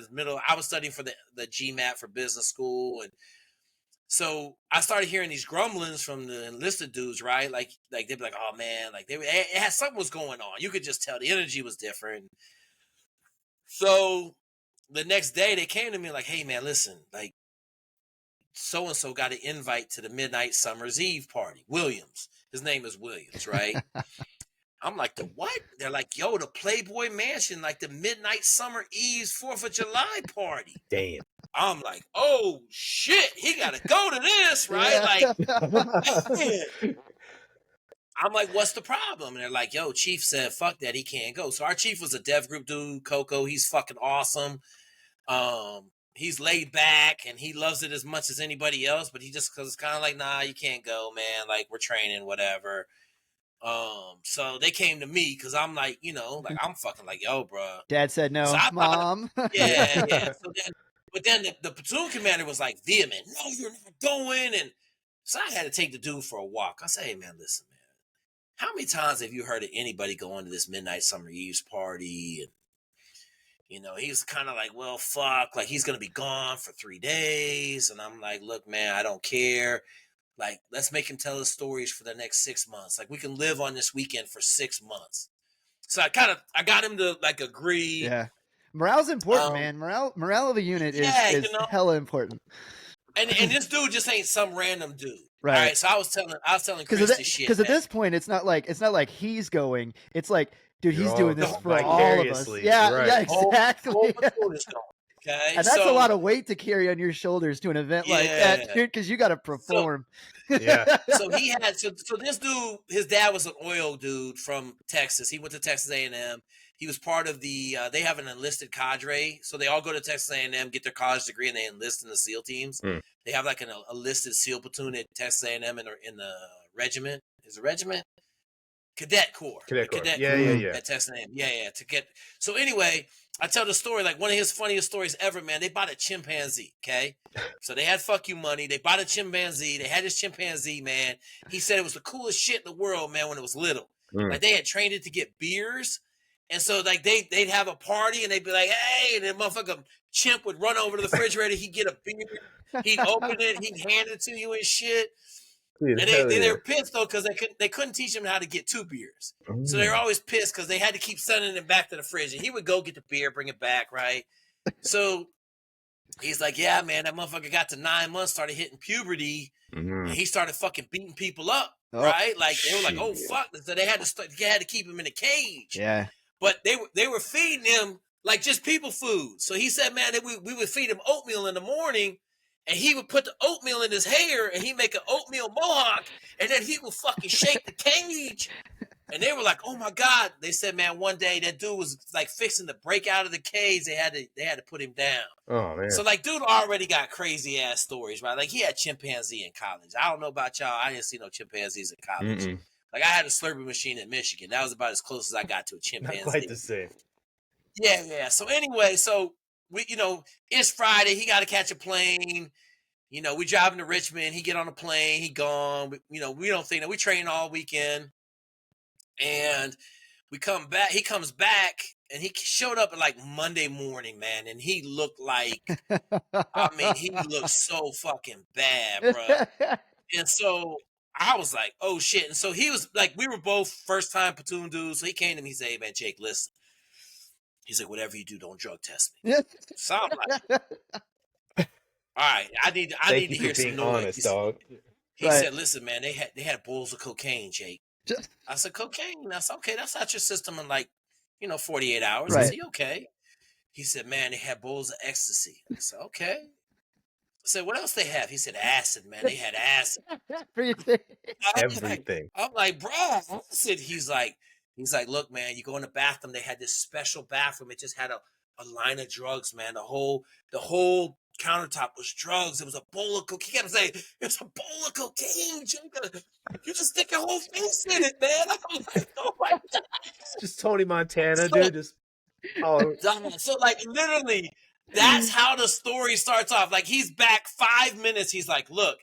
So I'm like, "Hey man," I go to Chief because Chief is cool as fuck, and I say, "Hey man, listen, you need to put that dude down for a couple days." He's like, "I got you." So he slept like the rest of that day, and then the next day he was on the range with us, but he didn't do nothing. And then, the story started coming out like that third day, right? And when I tell you, like it was some of the best story time. Like we sitting at lunch. "Hey man, what happened?" He's like, "Dude, I got off the plane. A limo picked me up with 3 Playboy bunnies." Dude. Like, "What?" He's like, "I got my dick sucked the whole way to the mansion." Oh my God. You're like, "Oh my God." And then he'd be like, "Yeah, June, October." We were ordering Playboy magazines so we could like correlate the stories to Right. the The people, faces. right? Like, She was sucking yeah, your like we were dick. like, She was. Just Yeah, give me, oh we're my like, just, "Oh my God. God." just give me Just looking at it. Yeah. yeah. He said he didn't sleep the whole time he was there. All the He cocaine. said if he got tired, Yeah. he went to the bathroom. He did not sleep the whole time he was there. He said he spent like, he didn't know how long he was in the grotto, but he was in the grotto long enough that his shit wouldn't work no more. So then he went and got an ecstasy pill and went back to the grotto. And he was like, "Jake, I This don't know boy how is long I was in the grotto." dehydrated. He ain't got no Right. Yeah, fluids left in his Shooting body. blanks, dog. Yeah. he said, I don't know how long. He's doing the like, I know. yeah. Hey man, for 6 months, Powdered sperm. we just got stories, man. Like, and then it was like, "Are you getting invited back?" And all that. He's like, "Yo, he was a rock star because everybody knew who he was." They're like, "Oh my God, that dude's a SEAL." He's in LA, and like, just like he said, "Look, I got treated like I've never been treated that well in my life." But it was just like for 6 months, like we'd be like, "Hey man, what do you got?" He'd be like, "Oh, I was in the grotto." And he's like, "So and so came in," and I was like, there were some big names there Mm-hmm. in the grotto with him, and he was like, "Holy shit, that's let's say, that's Clint Eastwood. Holy shit, Clint Eastwood is pounding that out." Like he said, "Bro," he was like, Yeah, punk. Yeah, "Oh, dude," punk. he was like, he dropped some names in there. I don't remember the names that he was dropping in there, but like, this is 1999, Right. And that was And I it was was just like- I was just gonna ask that. Carmen I'm like, Electra. if this is Mm. pre 9/11, could you imagine what it would have been like for him after 9/11? Right. When you go, like, because like the entire military got, you know what I mean? It's like if you were, man, Yeah, if you were in the dude. military Chris- there, like on 9/12, dude, like Chris, red carpets were coming out. It was crazy. I don't know if he could have had it any better. It's Right. true. I mean, it's I don't, to be honest with you, Chris. Like having heard the stories for 6 months, other than someone maybe writing him a check for $100 million, not even 10 million, like someone writing him a check for $100 million, I don't know how he could have had it better in that 72 hours that he was at the Playboy Mansion. I've only heard he never left. like 3 stories from this situation, and it already sounds like the greatest weekend ever. Yeah, Freaking like legend. the greatest Legend. 72-hour run in the history of mankind. And But He- you know he- what? Did he At meet least, Hugh? at least Did he get to meet Hugh? he said he saw Hugh, he didn't get to meet him. At least, So he said at least he Hugh- took Hugh the was a little- assignment like to heart. You know what I mean? He did it for the platoon, dude. For the For the boys. boys. Oh yeah, he fucking murdered it, bro. Like he was on legendary status after that. Yeah. Legendary. Like, Damn. and then he was an awesome point man. Like he was a new guy and he was our point man. He was fucking awesome. Like he did his job. Like he was a kick-ass fucking dude. That's did a lot his of job. responsibility. Yeah, like we had to fire. Like I didn't really fire our point man. He kept tripping over fucking booby wire or trip wires. You know what I'm saying? I'm like, hey, bro, that's your whole fucking job. He's like, well, I can't see them. I'm like, I don't know what to fucking tell you, but like, You can't do this. we're gonna try somebody else. We're gonna try somebody else, Yeah. okay? And Williams up there, because training, like back then, training is like, they're running fucking fish line across the trail, and the Vietnam shit with the string on the barrel, and like, Williams up there like, hey man, we got some problems up here. Oh, okay. So anyway, he kicked ass, and that was part of it. He was a good dude. He wasn't one of our, guys that was living on the edge. He was just a good ass dude, and he got an opportunity, and man, he made the best of it. But good for you for fighting for him to go, though, man. Like that's right, dude. I'm gonna tell you, back then, like, oh could you man, imagine I was if the he king had of a cell phone though? Like that's today's right. day and age, 99. right? With To where like he could be like, "Yo, look at this," right? yeah. So I'll tell you this: you don't see a lot of pictures at those parties because they make you turn all your cell phones in. Okay, that Like makes you're not allowed to that's have a good. cell phone at the party. That's a good point. Yeah, they make you turn them all in. Like a lot of times when you go to them high end parties, like I got a buddy that went to P. Diddy's all white party in the Hamptons, and they basically if it wasn't white, like you couldn't wear it in there. And he said you had to turn in all your cell phones. That was like 2003. I was in business school. One of my buddies. We all know what Diddy was doing. Well, I was saying no one needs to record on their own device because Diddy's already recording. Right. I'm messing with R. Kelly, right? Like let's record the 13-year-old R. Kelly. Like we got it. Unless Diddy wants to blackmail you, then I'm gonna tell you. Here's the thing I haven't figured out. Okay, having been a dude in a position where just a Navy SEAL in the Navy, black Navy SEAL officer, like I pretty much got a card to play anytime I want to use it. Right. I don't understand, like Bill Cosby, why are you drugging women when you literally can sleep with anybody you want to, right? P. Diddy, why are you beating this girl up in the hallway? Right. Dude, like, what are we doing, right? Went to his head. That's what it is, man. It's like his mind is corrupt with that shit. Absolutely. And that's the same thing that makes bad officers, right? Bad leaders in the military. Yeah. They get a little bit of power. That goes to their head. They get the juice. They feel like they're somebody different. And then they turn into Antichrist. And you're like, man, what are you doing beating women? Yeah. Like what's his name? Ray Rice. Yeah. Right? Like beat the crap out of his girlfriend on the elevator. Right. Like, what are we doing, man? Come on, man. What planet are we on? No, dude. I remember that. Sorry, man. You mess with kids or you beat up girls, like I can't abide by that shit. I got a girl in my background, unfortunately, but that was a little bit crazy. That was a crazy day in high school. She caught an L very badly, but I would say I was responsible, but I wasn't fully within my right mind at the point where she got the business. So, I mean, but yeah. Everybody's got shit, man. But no, that's fucking crazy, dude. I couldn't even imagine. Yeah, dude. Let's go to the play. Hey, you. I know you're dead, but man, I know the Playboy Mansion is in other hands. Hey, man, if anybody got a party out there and they want to invite me, I just needed to be a speaking engagement because if I tell my wife I'm going to the Playboy Mansion or some party, right? Like she didn't come to my I had a 4th of July party that was absolutely epic in Maryland. Ooh. She refused to come because I had put condoms on the to bring list and shit. So. Did you sound like the guy to party with, man? Oh, yeah, bro. We're going to get after it now. Dog, Sleeping Machine. We had no shirts. It was like, dog, the party was supposed to be 3 days long. It turned into 5 days, bro. It's supposed to start on Thursday and end on Saturday. And it went, this is 2004, 4th of July. It went from Wednesday night to Monday morning And there was no less, after Wednesday night, there was no less than 300 people at my house at any one time. Y'all were Holy shooting people up cow. with stem cells, huh? That's how they kept it going. Right.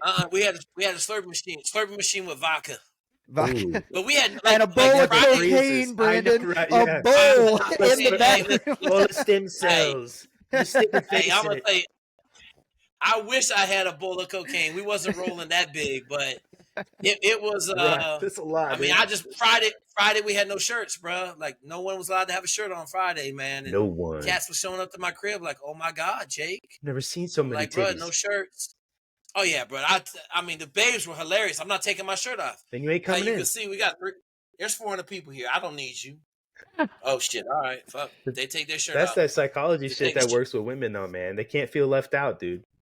Mm. Yep. Just hit them. I don't need you. Get out. Yeah. Like the bay. So you had to bring 3 bottles every time you came to the crib. Right. So I had a 2-car You guys were going garage. through it. I had a 2-car garage. When we got done, I had a 2-car garage full. No space on the 2-car garage. Every inch of the floor had a bottle stood up on it. Like, because if you showed up and you didn't have 3 bottles, I'd tell you to leave. We had a doorman, and I lived down in a big 3-acre plot in the middle down a 200-yard driveway. So like, it wasn't like you go sneak in. And so, yeah, man, 4th of July. We had 3 years ago, the house was empty because I rented out now. Yeah. And everybody was like, yo, do the 4th of July party. My wife was like, if you even think about it, you even think Try to about get Star Spangled doing hammered, anything.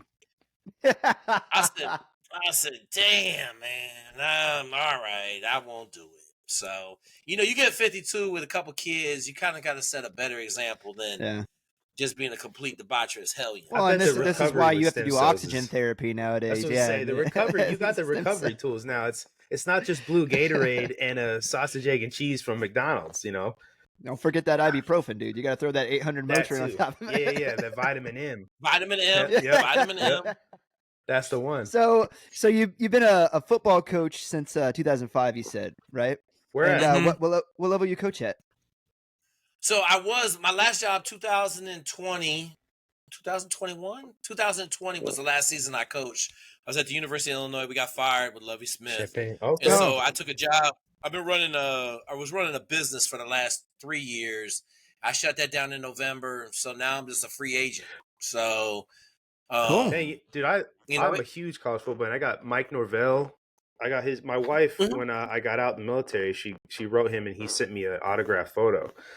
Get on that FSU staff, man. Yeah, bro. I'm gonna tell you this, man.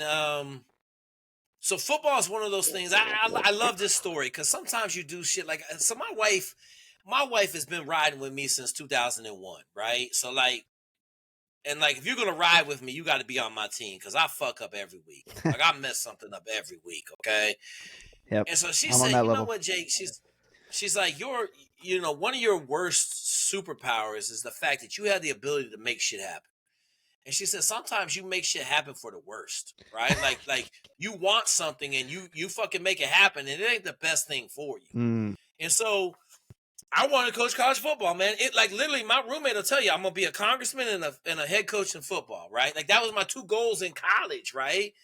And so I get the opportunity. I stand on the sidelines for 18 months to get the job in Maryland, a GA job. I'm making $200,000 at a consulting company, governmental consulting. I'm working in J5 shop in the Pentagon on war on fucking terrorism and some shit. Yeah. As a consultant, and I fucking start going to practice every fucking day, man. Like I go to work at 4 a.m, work my 10 hours, and I go to practice at 4 p.m. at Maryland. So I do this for 18 months. Ralph finally offers me a job. I go to interview with him, and he blows my head off for 2 hours. Damn. You're too smart. You can't work in this business. It's dumb people in this business. It's not going to be an advantage. They're going to hate you. 15 years later, he couldn't have been more true, man. Like football is a dumb business for the most part. Like your people in coaching were terrified of the real world. There's a lot of smart people in coaching. I tell everybody, you want to know how good coaching is, go look at the top 10% of coaches. They win 90% of the games. And the bottom 90%, they picking up the trash because they don't know what they're doing. Mm-hmm. And so after 15 years, I almost got out in 17, which would have been awesome. Because I would have started the business and made so much more money. But I got the job at Illinois like 2 weeks after my wife was like, "This is the last season. Like either you get a real job." I was at Findlay, Ohio, Division II. Shout out to Corey Allen and Tom Rebholz. They still at Findlay running the program. It was one of the best coaching stops I had, but I was making $19,000 a year. Wow. You know, with 3 kids, I mean, dog, you talk about the run of the litter, not getting no milk, bro. Like, I was standing in my driveway balling because I normally have a lot of money in my bank account. I had $4,000 in my bank account, but I had 4 houses at the time. I had no reserve. Like, it was bad, man. And, you know, I just said, fuck it, let's go. And then my boy called me from Illinois, Ligashevsky, and shit, I was at Illinois 2 weeks later, man. That's and cool though. Big spent 10. 5 years there. Yeah, it was awesome, bro. It was an awesome run at Illinois. But what it really let me know was you're still facing the same things, right? Like I made good money at Illinois. I wasn't making crazy money, but you know, I'm not raising my kids, man. Mhm. Like I got 3 boys, and you know, my wife is like, "Yo, you be gone. You know, you work." I tell everybody, you think you work in a normal job, football, you work at 360 days a year. You're gonna get New Year's off, maybe if you're not in a bowl game. You're going to get Christmas Day off if you're not in a bowl game. And you're going to get probably 3 or 4 days around 4th of July. And that's it. Like, that's it. Like, you're not getting no more days Training off. Like, camp, spring practice. Yeah. I was gonna say, Hey, what are you guys doing during the off season? Like, what does that look like? Recruiting. So let's run down the calendar. Yeah. Okay. Let's just start the calendar January 1st. Okay. So, like, we went to a bowl game a couple times, or once when I was in Illinois. We played December 28th or the 30th of December. Okay. So we get back, no time off. You're going on the road recruiting. Dead period ends, like, call it the 10th of January. So you're spending 10 days getting your organization together to try to figure out where you're going to see recruits at. Okay. Now with the transfer portal, you got guys that ain't even going to the bowl game getting the transfer portal ready. Right. Okay. So boom, dead period ends January 10th. Every weekend you got recruits on campus. You working 18 hours a day every weekend. Signing day is you got December signing day now, but you still got January signing day. You may get 3 or 4 days off after signing day, but love to have spring practice right then. So you would start spring practice beginning of February, month straight, middle of March, right back on recruiting. You're back on the recruiting trail. You're on the phones. You're working. You're going home probably 7, 8 o'clock at night. Then spring recruiting opens, so you're back on the road May 1st all the way through June 15th, roughly. 6 weeks of May recruiting. Then you come off the road. You got camp for 2 weeks. So now you're doing camp 18 hours a day. You hit 4th of July. If you're lucky, they'll give you 5 days for 4th of July, depending on where it falls. Falls on a weekend, you may only get like 3 or 4 days for 4th of July. And then you're right back in the office after 4th of July because now you're planning for the season. Right. So you're working 18 hours a day again, and then you go to camp. You're working 20 hours a day in camp. And then you start the seasons as a break. Like the season, you got a routine. You know, Thursday, you're pretty much home by like 6 o'clock. We started practicing in the morning, and that really opened things up. And then I went to be the director of man development, so I would go home at like 6 o'clock, but my kids are in bed at 7. So I was seeing them. I might see them for a little bit, but then I was working special teams also. So, you know, a lot of nights I'll be with Liggs and the quality control guy, and we just, you know, like Liggs work now. That dude gonna work till midnight. So you ain't just getting up in the middle of the film and I'm gonna go home. That's D1, right? You know? Yeah. So then, you know, like, and now you're all the way back, like end of the season. You had a good season. You're going to bowl game. Like they're like Thanksgiving. You're having Thanksgiving with your family and the team. But that's gonna be Thanksgiving. The one Thanksgiving, we had a bye week on Thanksgiving, and I got to go to St. Louis to see my relatives for Thanksgiving for one day. We drove over in the morning, had big Thanksgiving dinner at lunch at noon, and then we drove back. And that was the only time. But like people think I'm crazy, but like it's 18-hour days for 360 days a year. I could believe that. So especially at a school like Illinois. I mean, yeah. But I got out. Like I'm raising my kids now. Yeah. Right? Like my kids can all swim. I got a kid that likes to shoot birds in the backyard with a BB gun. I thought it was pretty cool. Hell yeah. I got to tell y'all this story. This is awesome. Okay. All right. So I come home the other day and my wife was like, you ain't gonna believe this. I'm like, what happened? She's like, you ain't gonna believe it. So we go upstairs because, you know, you got 3 boys. I got 12-year-old, 10-year-old, and a 9-year-old right now. We're about to have a birthday in August and November. Everybody will click over. But so she goes upstairs. She's like, you're gonna be so proud. I'm like, all right, what happened? She's like, we were sitting there watching TV, and some black shoes appeared on the back deck. And so I was like, she said, I kind of leaned over and looked. She said, but Lewis, so my middle kid is super observant. Mm-hmm. He's like, Mom, someone's on the back deck. She's like, hold up. He's like, no, I'm getting my Booby gun. traps. Yeah. So there's a bucket right by the back door that's got all the bows and arrows and 3 Red Ryder BB guns in there. So dude runs over there, grabs his Red Ryder BB gun. He said, Mom, I'm gonna go out there and shoot this dude. Hey, we So my ain't wife even gonna figure out who he is or what he wants. It's like we're coming out. And Pumping we're air. gonna Target get it. discrimination, dude. Yeah. Yeah, he's over there. So my wife says he jacks the fucking BB gun. You know, like it's Red Ryder, you got a little lever action. He jacks it. He's fucking ready. She said, "Hold up, man." He said, "Nah, Mom. We got an Watch this like intruder in the it's the backyard." mailman. You know. So. Hang on. So she's like, Lewis, Dad told us we stay in the house. We shoot from inside the house. He's like, okay, I'm gonna shoot him through the window. She's like, Lewis, hold up. She's like, put the gun back in the bucket. He's like, I'm not putting the gun now, Mom. So he's standing there with the Red Ryder BB gun on the door, and she's looking through the door trying to figure out, like, from, you know, standing back, it's the Amazon delivery. Amazon guy. Okay, yeah. Yeah. Taking a So beat he to the ass. delivering to my back porch, and she's like, Lewis, it's the Amazon delivery man. He was like, are you sure? Yeah, you asking for some ID. Right. I need some, you know, like he ready. And so Yeah. it was just funny, right? Like, you know, you got them little small things. You like, God damn, right? But Now, you're proud. the other thing I said, Yeah. all my real guns are locked up because I'm like, shit, Yeah. you know. Yeah. First of all, he the best shot in the house. Like, dude can lay it down because he played roadblocks and he run around with his sight picture all the Right. time. So he know how to get the sight picture right. Like, if he had a real gun, he gonna shoot dude. You know, he'll worry about the consequences later because at 10, he don't know what the hell going on. But I kind of laughed at it. But, like, he was going to war with a Red Ryder BB gun, man. You got to have a ride or die kid in the house. You know what I mean? Well, it's a good segue, too, because I was going to ask you earlier, listen to you talk about, like, knocking these certs out when you're in the Navy, like, getting all this shit out of the way. What kind of upbringing did you have? Like, were your parents one of those parents that, like, really kept your nose to the grindstone? Or was this, like, a learned behavior you got?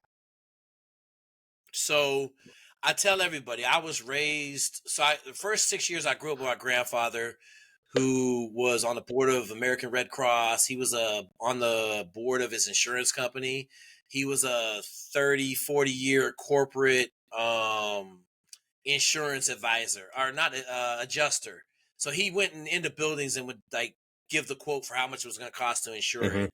But he'd been doing it his whole life. So that's who raised me. Jewish dude from Detroit. You know, just a great guy, not necessarily violent, not just a grandfather, right? Like a good ass grandfather. He took me to board meetings. So I tell a lot of people, like, when I got in boardrooms as a grown up, there was no fear in my heart at all. I've been there. I started going to board meetings in 3rd grade with my grandfather. But when I was 6, my mom married Bob. And I'm just going to tell you, like, he did 4 years in prison for murdering his first wife. He caught her cheating and shot her, blew her head off with a shotgun. Like, I'm talking about a violent dude. And I didn't know how violent he was until he passed away, and my sister really started telling me. So my stepsister is 13 years older than I am. And he never hit. Well, he hit me one time, and I told him I'd kill him. I was like 16. I was a jackass at that age. So, like, whatever. It wasn't that big a deal. But he never hit my mom. But, like, dude wore his first and second wife out.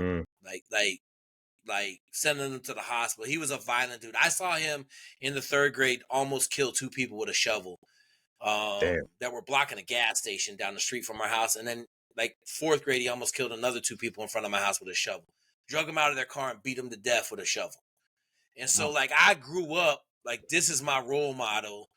And, you know, I grew up really violent. But the other thing that he had that a lot of people didn't know, dude had straight A's in mechanical engineering at the University of Washington and dropped out his last semester. So, like, weird. On one side, I'm getting extreme violence. On the other side, we're building a water wheel that until last year. So We built a water wheel that pumped water to a tower in our yard, because in Washington you had to start paying for water. Before, you didn't have to pay for water. And so he's like, yo, we're not paying for water. He built a system to water our yard from a creek that ran through our yard across this water wheel. We built the whole thing. We built the pump. We built the water wheel. And it was still turning up until probably 10 years ago. It wasn't pumping anymore, but I just tore it out last year. But I learned how to engineer stuff, right? Like I learned, like he had this old green book. I got it in the other room. It's called the Engineering Bible. And he would be using formulas to like design the pump, right? Like how much headspace do you need on the pump? How much energy, torque is it going to take? Like I learned all that stuff as a kid. And so that's how I won the University of Washington Science Fair. Oh, shit. 100% free range. I tell people I left my house at 7 a.m. You had on my bike. You had the best baking soda volcano there for the baking soda volcano. Oh, bro. So one of the big finds we found on the Army base was a case of smoke grenades, brand new, in a whole case of them. Man, we cracked them bad boys open. I cut them open with a can opener, filled a bucket up, and I thought it was just gonna be a little bit of smoke. And man, that bucket went up in flames in like maybe 15 seconds. The whole bucket was gone. Ooh. Every smoke grenade in that case was gone. And the police came and I rode off on my bike. I said, I'm better off not being here. Zing, zing. Like, it's the middle of the day in the summer. But yeah, total free range, man. I had a boat. Like I could go between the dock at Silicon Dock to the left, the trestle, and I could go all the way down to the Masonic Lodge. Yep. You know, as I got older, I got real chores. You know, my dad would tell me to go get oysters, shrimp, crabs. He would always send me to catch salmon. I never could catch no salmon. You know, I'd be down there. I'd come home. He's like, Jake, you got to learn how to fish. I'd be like, yeah, I don't know about them salmon. So, you know, but it was total free range, man. Like total, like that's the one thing that I'm so proud that we've been able to do for our kids out here, because we live on the military installation and you know, especially being out here, like, you know what it's like, Jake, you know, up in Tacoma and Seattle and then over in Lakewood. A lot of people don't realize that like the OG cops, bad boys. That was Lakewood, Washington, man, where they were. Oh yeah, bro. People don't realize that was when I was growing up. Right, exactly. Yeah, we talked about it. You know, that's the place where the Rangers had a shootout on Hilltop, bro. I got a banger on Hilltop. Man, we turned the corner and there was a bunch of Crips down in the end of the cul-de-sac. They lit us up, man. Yeah. I had to jump out of the car because my boy, dog, this is hilarious. We E&E, right? We on an escape and evasion from this gunfight. And I look over and my homeboy is driving a Charger and he's laid down with me like I'm crunched down in in the front seat, like below the thing. And I look over and his head is right there with me. I'm like, hey, you got to drive. You're the driver, dude. He's like, no, man, he's shooting at us. And we hit a car, and I'll never forget it. I was like, dude, stop the car. Like, we're going to get killed if like this tire is going to get ripped off this car because you done ran into something. And I jumped out the car and ripped the fender off, like ripped it free of the tire, and we sped off down the road just as they all rounded the corner out of the cul-de-sac. Crazy. I was like, oh, my God. But yeah, right there on Hilltop. Yeah. Right? Like, I got shot at the waterfront, before the waterfront, you know, like Ruston Way down there. There used to be a big-ass aluminum plant down there. We go down there and fight, man. We go down there and just have some massive, like, just riot fights, man. We go down there and tear some ass up, man. And I got shot, like, fucking plain and simple. So what's the story there? How'd you, like, somebody... It was stupid. Like, so... We pulled up. There was two girls in this. So here's the thing, man. There's a couple of things I didn't learn until I went to college. Women are a lot. One was you're in the military now. Well, one was I was in the military. The other one was like, man, women are really fun to be with. But in high school, all we want to do is fight, man. We go to these awesome ass parties, man. There'd be thousands of women out. We just trying to find somebody to beat up. Like that was our whole goal, was to fight. I never once got a phone number in high school. Ever. I was just trying to fight. So we showed up down at Ruston when it was the big army, and there was these two girls in this Jeep, and my two homeboys was like, yo, we're going to go rob these two girls. And I was like, oh, okay. So we're standing there. Somebody was talking to them. I was just kind of like by the street with my homeboy Tony, and this white Mustang pulled up with two naked dudes in it covered in blood, right? Like two naked white dudes in their underwear. all fucked up. Like they had got the shit beat out of them, ain't had no clothes on, right? So I kind of looked in there and they kind of looked over at us. And I'm like, I don't like this. So I backed up I started backing away, watching them. And just as they pulled off, this dude held up a nickel-plated 38. Oh. Like I remember, I said, oh shit. I was like, hey man, he got a gun. Now, a couple of us had guns too, but like we all state athletes. I'm going to the Naval Academy. We already graduated high school. I'm like, going to Naval Academy in 3 weeks. Mm-hmm. Yeah. I'm like, yeah, you know what? I'm fucking good. I'm out of here. So I walked down to the waterfront, which is probably 100 yards away, was peeing in the water. And my boy Damian Palafox was with me. And we walking back, and all of a sudden I hear pop, pop, pop, pop, pop, pop.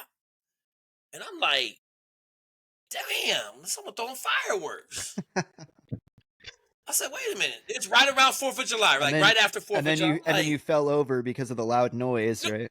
Hang on, I didn't fall Jumped over. Up and bit me. Yeah. I'm like, damn, how they throw these fireworks all the way over here? Like I'm a good 60 yards away from the road. Like I can't even see the car when it went by and did the drive-by. I couldn't see the car at all because the bullets went through all of my friends. Like no one got shot, but they all said like the bullets were going through them. They could hear the bullets like going past them. They got Ryan Leaf throwing firecrackers.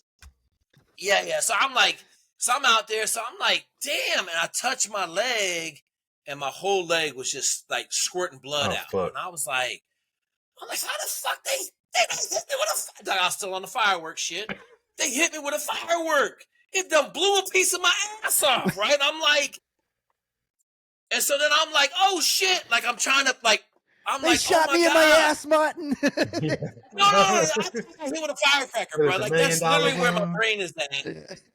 And then my boy runs over. He's like, Jake, you been shot. I was like, fuck you. I ain't get Kose Suafoa, right? Like I got you, Kose.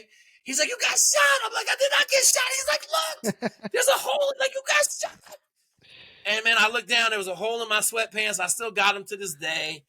And sure as shit, like my leg is pumping out fucking blood like this. Ooh. And so I stuck my finger in there, and no one could drive sticks. So I had to drive myself to the hospital. And then my boy got in the car with me. We get to the hospital, and it was like you guys probably don't remember. Ice Cube used to have this old song. He done watched 3 episodes of MASH and died in the ER. So this is no bullshit. I'm sitting in the ER with my finger in my left hip, and I'm sitting in this wicker wheelchair looking at the TV, and ain't nobody helping me. It's been like probably 10 minutes, and I look down, and the whole wheelchair has a circumference of blood around it. And I'm like, and I parked my car in the emergency room. I drove through both double doors and parked my car in the middle of the emergency room. Yeah. And so I look down and I'm like, man, I'm about to die, bro. I don't know. I ain't never been shot before. Excuse me, miss. I have 2 assholes over here. Can you come help me? Yeah. So I'm sitting there. Yeah. No. I'm sitting there in the hospital and like, I'm like, shit, my boy Bernard over there, and he's like all fucking tripping out and shit. He didn't call I'm like, dude, call my parents and shit. Like, he's over there losing his fucking mind, falling apart. He now runs the Washington State Senate building. He's a fucking banger in politics. And he's sitting over there like, oh, what I gotta do? I'm like, motherfucker, I don't know. So I stood up in the fucking ER. I said, hey, listen, I'm gonna start shooting motherfuckers if y'all don't come give me some help. And I said, bitch, you the first person I'm shooting. And I pointed to the reception nurse. She's like, oh my God. I said, yep, I'm going to start shooting people. And so then the security guard stood up, and I was like, you ain't got a gun. I suggest you sit down because I'm going to shoot your ass too. I said, if I don't have a doctor in 10 seconds, I'm going to start shooting people. Dog, sure as shit, doctor showed up. That's one way to handle it. I mean, I guess. Right. Yep, doctor showed it's not up. crazy if it works. And then it went downhill from there because I got in the back. They stuffed it full of gauze. They did an x-ray. They're like, look, man, you got lucky, bro. Like, the bullet didn't hit nothing. It's on the middle of your hip. Are you in a lot of pain? I'm like, no, I'm in no pain. It never hurt. They're like, that's wild. Yeah. Okay, we're going to irrigate it. Like, they irrigated it. And, like, I was getting rolled. I think I had to go get some other x-ray. After they irrigated it, I was getting an x-ray. And you don't realize how, like, fucked up the situation is until, like, you kind of come down from the situation, right. And like someone outside the situation shows up. So mind you, my dad been to prison. I'd gotten a bunch of trouble and had the prison stories and all this shit. Here comes my dad. Now my dad always wore Pendleton flannels, right? Like he drove lumber truck. He's a truck driver. He wearing a Pendleton flannel. The motherfucker was off by 3 buttons. Oh shit. So like, He was in a rush. it was off by 3 buttons, and he had one shoe on. Okay. He had one shoe on. He was bright red, and my mom barely looked dressed. Okay. And he showed up, and he was fucking stone faced, like just fucking like. He looked at the doctor. He said, "He's gonna be okay," and the doctor said, "He's gonna be just fine." And he looked at me and he said, "What the fuck were you doing?" Right. And then they wheeled me off to the X-ray machine, and I came back, and he didn't say another fucking word to me. And I kind of told him the story, right? Like I didn't tell him. We found out later that the other half of my crew had beat those 2 dudes up earlier. Oh. And they kind of knew we were affiliated. Uh-oh. And so that's why they came back shooting. Retaliation, yeah. Mm-hmm. Yeah. And then, like bring this shit full circle. The next day, so I went running the next day. I ran 3 miles the next day. I ran 3 miles every day at high school. I ran 3 miles the next day. It never hurt. That's I had an crazy. open wound. Yeah, I had an open wound on my hip. I got to Naval Academy. It was still open when I got to Naval Academy. I didn't say shit to nobody. And then I broke my hip in the first football game. They x-rayed me, and I thought for sure I was getting kicked out. Yeah. But I tell the story like it didn't end there. Well, a lot of people don't realize there's still that big misnomer. It's like, oh, I'm shot. Like, get the bullet out. Like, no, we don't. And I've had to tell so many people this. I'm like, we don't go digging for bullets unless it's causing you more of a problem in there. Like, guys, just so you know, you get foreign metal in your body, like, it's staying there. If the doctor doesn't have to go digging for it, it causes more damage to dig it out than it does to leave it in place as long as it's fine. And so you're just gonna have some permanent terminal damage or permanent internal jewelry. Like that's all that's gonna happen. Yeah. I got a encapsulated lead bullet in my hip. Yep. But I tell people, so I'm not gonna say I was connected. We just were running with a bad crew, man. And I got a phone call the next day, man. And dude's like, "Hey, man, I got something for you." Gave me the dude's license plate number, and I was like, "Man, like," I knew exactly who did it, and I was just like. I got 3 weeks, man. And the thing that really got me, man, my little grandmother, she fell out and passed out when I showed up at her house. Like when we sat down and told her, she passed out and fell over in the floor. And I said, man, what the fuck am I doing, man? Like I'm out here just running streets. I wasn't necessarily wrong there, but I had done enough stuff that like getting shot in a non-wrong situation was 100% valid, right? Like we had beat some people up, we had robbed some people, like we was just riding dirty all over Tacoma and Federal Way. You were begging for it, and it caught up with you, and it caught up with me in kind of this weird kind of way. But so the story, like that shit went down, and I just remember I was like, "Yo, I'm out of here." August 6th, I'm out, man. And this was like July 10th. I didn't leave the house. I ran. I didn't leave the house. I stayed in the house. I got on that plane on the 6th of August, and I was gone. I didn't come home. I didn't come home at Christmas that year. I stayed in Newport. I came home like the following summer. We had 6 weeks off. That was the first time back in Washington, and it was crazy because in September, my homeboy's car got 38 bullets in it. Shit. 2 of my homeboys they went to trial for attempted murder because one of the dudes in the back seat shot a guy at a party, like, and killed him. So like I got out at the right time, and then I never went back. Like, and now all my boys are killing it except one dude, but I didn't go back. So fast forward, like the next February, so that happened in July. Like February, March of that year, the Tacoma News Tribune was running this big special on the violence, like. The Rangers that had the shootout, like cats was getting killed in Tacoma. Like it was bad. And so a couple Samoans were at this party. These 2 white dudes was talking about they rolled. So the News Tribune, because I was going to the Naval Academy, did some big ass article on me. I didn't talk in the article. They just did a big article about Naval Academy guy got shot at the waterfront. So these 2 dudes was talking shit at a party about how they had, shot this dude, and he turned out to be somebody special going to the Naval Academy. And the two Samoans, man, they rolled their ass up. They spent the next year and a half in the hospital. And so they ran, the Tacoma News Tribune ran a special on them. But my homeboy sent me the news article and said, hey, Jake, we got your boy and shit. We served him up the right way. We got him, Jeez. But then, I came home 2 years later, man, and I was sitting at one of the Samoans' houses, and he got one of the Samoans in the house that got shot with a shotgun. He had it was the best, like, star on his chest. It looked like someone had drew a star on his chest from a shotgun blast. Dang. And I just remember they're like, yo, we got him. I know where they're at. We're going to go kill him right now.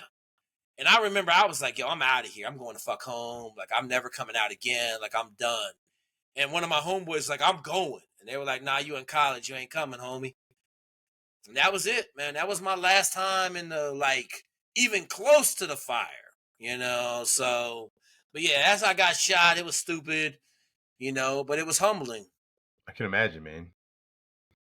I never had anything like that. I mean, I grew up on base, so like I guess you could say like my life was pretty sheltered in that way, because there's not a lot of crazy shit for kids wise, I guess, like went on base. I mean, there's some shit, but nothing like on that level at all. Oh, you didn't sink it. You didn't sink a tank, Brandon, or no, or set the base on fire. No, it was nothing like that. Just a Humvee. Yeah, that's one of the things that I'm so proud of. Like, because we live on base, I, like you were saying, Jake, I let the kids run.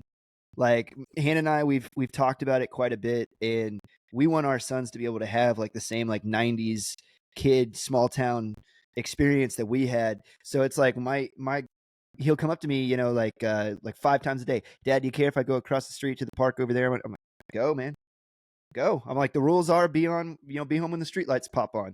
That's the way my dad was with me, and that's the way I am with him. And I'm like, as long as, like, my only thing is, if you're not going to be there and you're going to go somewhere else, then you got to come tell me that you're going to go be somewhere else.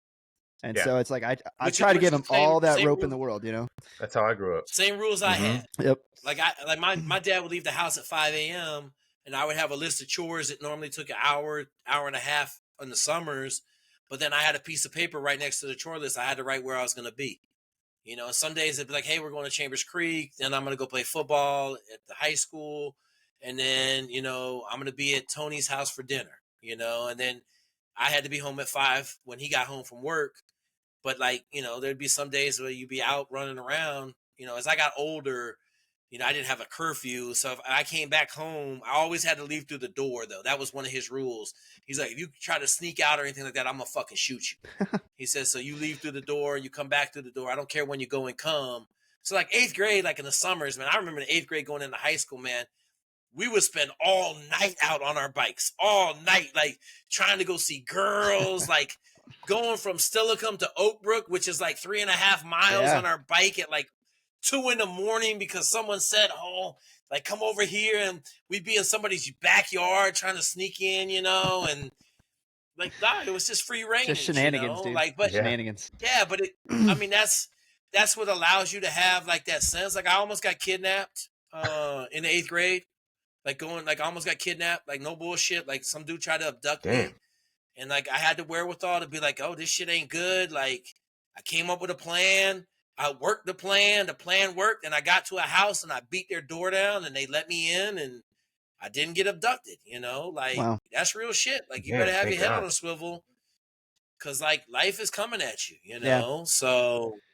And, it's really funny too. Like some of the other things you were talking about, like I had to basically give a brief back. Hey, this is where I'm going to be. And this is, like the time frame that I'm going to be there. And then it reminded me of, the time that I went through Ranger School and everybody's trying to learn, right? And you get the book out and you're trying to learn and you're going through and it's like, okay. And then you got to give this report, then you got to go and you got to scout out the ORP. And I was like, I remember looking through that. And I'm like, this just makes sense to me because this is the way my dad was growing up. Like we go in and it was the same thing like you were talking about, right? Because it's like, hey, here's where I'm going to go. Here's how long I'm going to be gone. If I'm not back by this time, like right? Like this, that's all it was, right? But it's like, we didn't say that when I was growing up. That was just the common sense thing to do. And then you see it written down and then it's like, oh, it's a Gawa. Like, no, that's what my dad used to make me tell him before I could leave the house. You know what I mean? It's just, it cracked me up. And my dad didn't follow no rules. You know what I'm saying? So like my dad sent me on a special operations mission at 9 years old. Full cami paint, fucking here's the saw, here's what we're gonna do. We went out, had a rehearsal in the backyard. You're gonna crawl through the neighbors like briar bushes, and you're gonna ring those 8 trees in their yard because they're blocking our view of the Puget Sound. That's awesome. I thought you guys were gonna go like try to like you were stealing their cable or something. That's where I thought the story was going. going. You got a bunch of copper pipe back there, you know. Yeah. Like so I remember like we went in the backyard. He showed me how to ring the tree with a saw. He's like, you're gonna cut off like 3 inches of bark at the bottom. We call it girdling. Yeah. Okay, he called it ringing. You're gonna go ring these trees. He said, don't get fucking caught. Right. And he's like, all right, if the police show up, what are you going to do? I said, I'm just going to go hide in the fucking blackberry bushes. He's like, great plan. He said, if they start coming in the blackberry bushes, I said, I'm going to run. He said, don't run home. Right, don't bring it back here. He's like, don't run home. He said, and there's a little alley over there where the apartments are. He said, run through the apartments, hit the alley. He said, but don't come home. Find some other place to hide. He's like, until the police leave. He said, they'll leave eventually. Right. But like that was the whole plan, and I went down there ring the trees, and then they were fucking dead in 6 months, you know. And I'm like, you know, it was shit like that. We stole from. I told Chris this. My favorite adventure ever was going to the trash pit over there on South Fort Lewis. Every Saturday, it was the biggest bonanza of free shit in the world. And my dad had cut a hole in the fence, the chain link fence, and had re-stitched it up with some heavy duty like gauge something, and he would stand on it and it would pull the fence back together. He would tie it off, and we'd come back every Saturday. He'd be like, we'd walk up in there, we'd go around the dump. I got a motorcycle out the dump.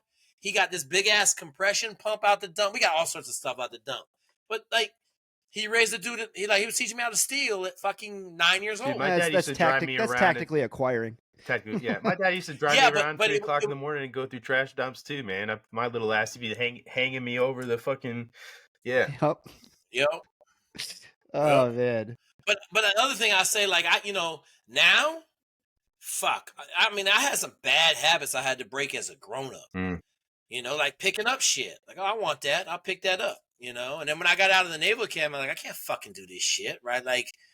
You know, and I stopped, and now I got kids. Fuck, I don't pick nothing up. I found a pair of glasses in the street, and I set them on the fence post. I ran by those glasses for 3 fucking months, and I'm like, well, it's kind of like trash now. And like even now, when I put them on, I'm like, I don't know, man. Like, I had the same experience. I found a set of sunglasses that somebody had left behind at chapel, and I was just like, and then they were there again, and I'm like, all right, I don't think they're coming back for them. And so I swiped them. And then I was like, I had to look every time I look at them. I'm like, I stole somebody's sunglasses from church. Right. They're looking at like, you. You're the worst. You're the worst Christian in the world, Chris. Like, what's wrong with you? So Ray-Bans. But that's why we ended up in special operations, right? Yeah. Like everybody wants to go be special operations. I'm saying, listen, man, I grew up in special operations, like 100%. It's a mindset. You know, like you know where I grew up. Right. Like I grew up in the rain, bro. Like we spent every day in the rain, and like I tell people, like my dad, we trap raccoons. You go run trap lines at 4 a.m. in fucking the swamp out there in DuPont. That's where all the Amazon facilities, they drained the swamp. There used to be a big ass swamp there full of beavers and muskrats. I'd be there at 4 o'clock in the morning in a fucking canoe, freezing my nuts off, man. And my dad be like, hey, man, you know, I almost watched my dad almost drown right there. Damn. You know, it's shit like that where you're like, shit, man, you know, nature's trying to kill you, man. Damn nature, you know? Scary. You scary. Yeah. Yeah. Absolutely, man. Yeah. No, one of the reasons I asked about it, and then we can wrap up, I was just going to make the point that I was just reading recently that a lot of the younger generation has no problem with giving over responsibilities in their life to other people and talking like bigger responsibilities, right? And they attribute it to the fact that they did not have to take a lot of risk as kids. They had everything kind of taken care of for them, and that they are kind of used to that bubble life. Whereas you, right? And I grew up, my parents let me run around all over the place. Like I grew up in Japan and Germany as well. And my parents let me go off base, run around the local economy and stuff like that. So I had a lot of independence, and there's a lot of self-reliance that goes into that, right? So you are more comfortable taking care of yourself. And, I was just going to ask if you felt like that was sort of an underlying issue why we see a lot of people nowadays that are more willing to give up their liberties than maybe your generation or my generation is. So you saw Kamala's talking about she's taking everybody's guns, Mhm. right? Yeah. Good luck. Good luck. I told my wife, I said, if that bitch shows up at my house, I'm starting a revolution. And she looked at me. She said, "Jake, you just waiting to start a revolution. You just need a reason." I was like, "God damn." She's like, "Yeah, Put that on a I know. t-shirt. Like you just wait for a reason to start a revolution. Like I known you for 25 years. Like it's okay. You don't need her to show up at your house to start a revolution." But it was funny because the other side of that is there's a teacher out there talking about high school kids now are graduating at a 7th grade 1980s level. Oh yeah. So they're Nuts. graduating, like high school teachers are talking about this. It's absolutely epidemic across the United States. You've got a kid graduated from high school. He's operating at the level of a 7th grader in the 80s, 90s. And it's totally 100% social media based, Oh, yeah. cell phone based. Okay. The fact that I like my son. So one of the things that I do, my sons are they're gonna talk to everybody we fucking meet. My name is Zweig. What is your name? I don't give a shit. I don't care who it is. We're going to introduce ourselves. We know Stranger Danger or whatever the new one is. Not Stranger Danger. It's whatever they're saying now. Stranger Danger is something else. It's something else that makes more sense. But I don't know. but like if I'm with them, they're going to introduce themselves to everybody. Okay. But now I got a fucking 12-year-old. Like we're walking through the airport and he pulls a fucking 24-year-old master's degree in engineering female, and she fucking walks us to our gate for 30 fucking minutes. And he's talking to her about fucking Minecraft and everything else. And I'm like, yep.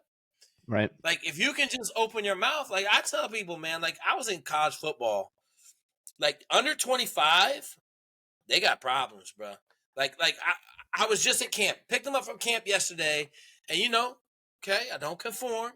There's a line around 2 city blocks to get in the line to pick my fucking kids up at camp. One of the things I will not do is wait in line. I will leave, pick the motherfuckers up late. I'm not waiting in line. So I said, let me drive around the block and see if I could just walk in and pick them up. So I walk in, I pass 4 camp counselors. I say, hey, how you doing today? Hello? Hi?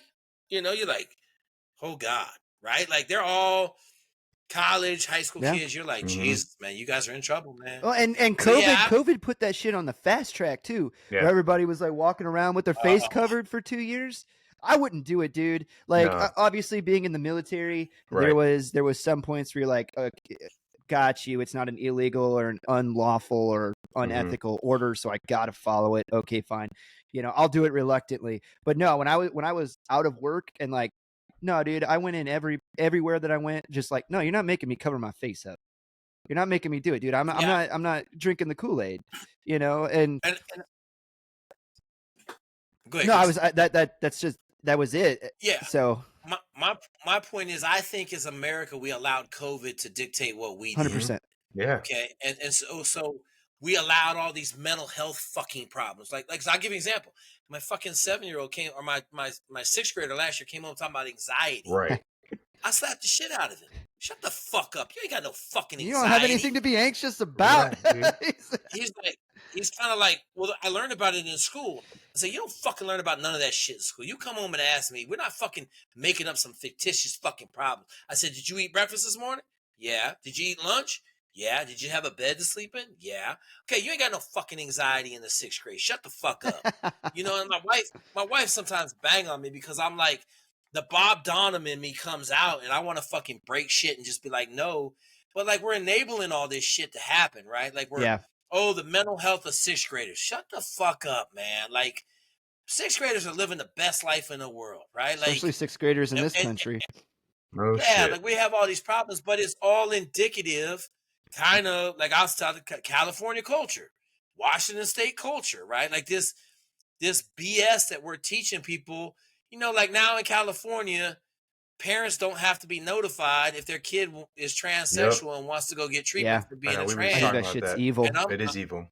Groomer I'm shit, like, man. what are we talking about? Like, since when is a 16-year-old going through puberty know what they They really can't even want? go get a tattoo. They can't even go get a tattoo on their own. Nope, can't Or drink. drink. Can't drink, but we can go get fucking sexual realignment Right? Go get on surgery. hormones. You know, so yeah, like I just think the whole situation in America right now is just. I'm actually working on a book right now. It might interest you, Brandon, a little more than you, Jake, but it's fascinating. It's called The Return of the Gods, and it's because Adam was talking to us about it last week, and it's basically about how the ancient gods of the Old Testament, Moloch and Baphomet, and it's like Baal, and you read some of these pagan gods that the non-Hebrews were worshiping.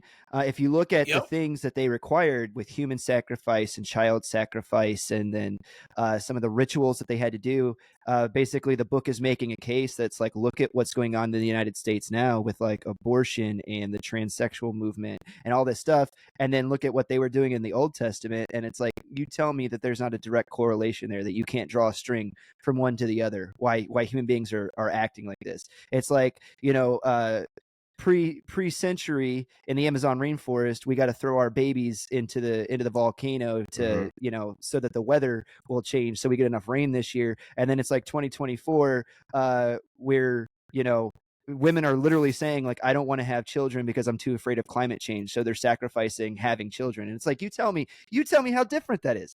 You explain to me how much different that is, because it's eerie. So I'm all in on it. I'm all in on it, Chris. Just so you know, don't count me out, because I'm gonna tell you what's really coming is a pole shift.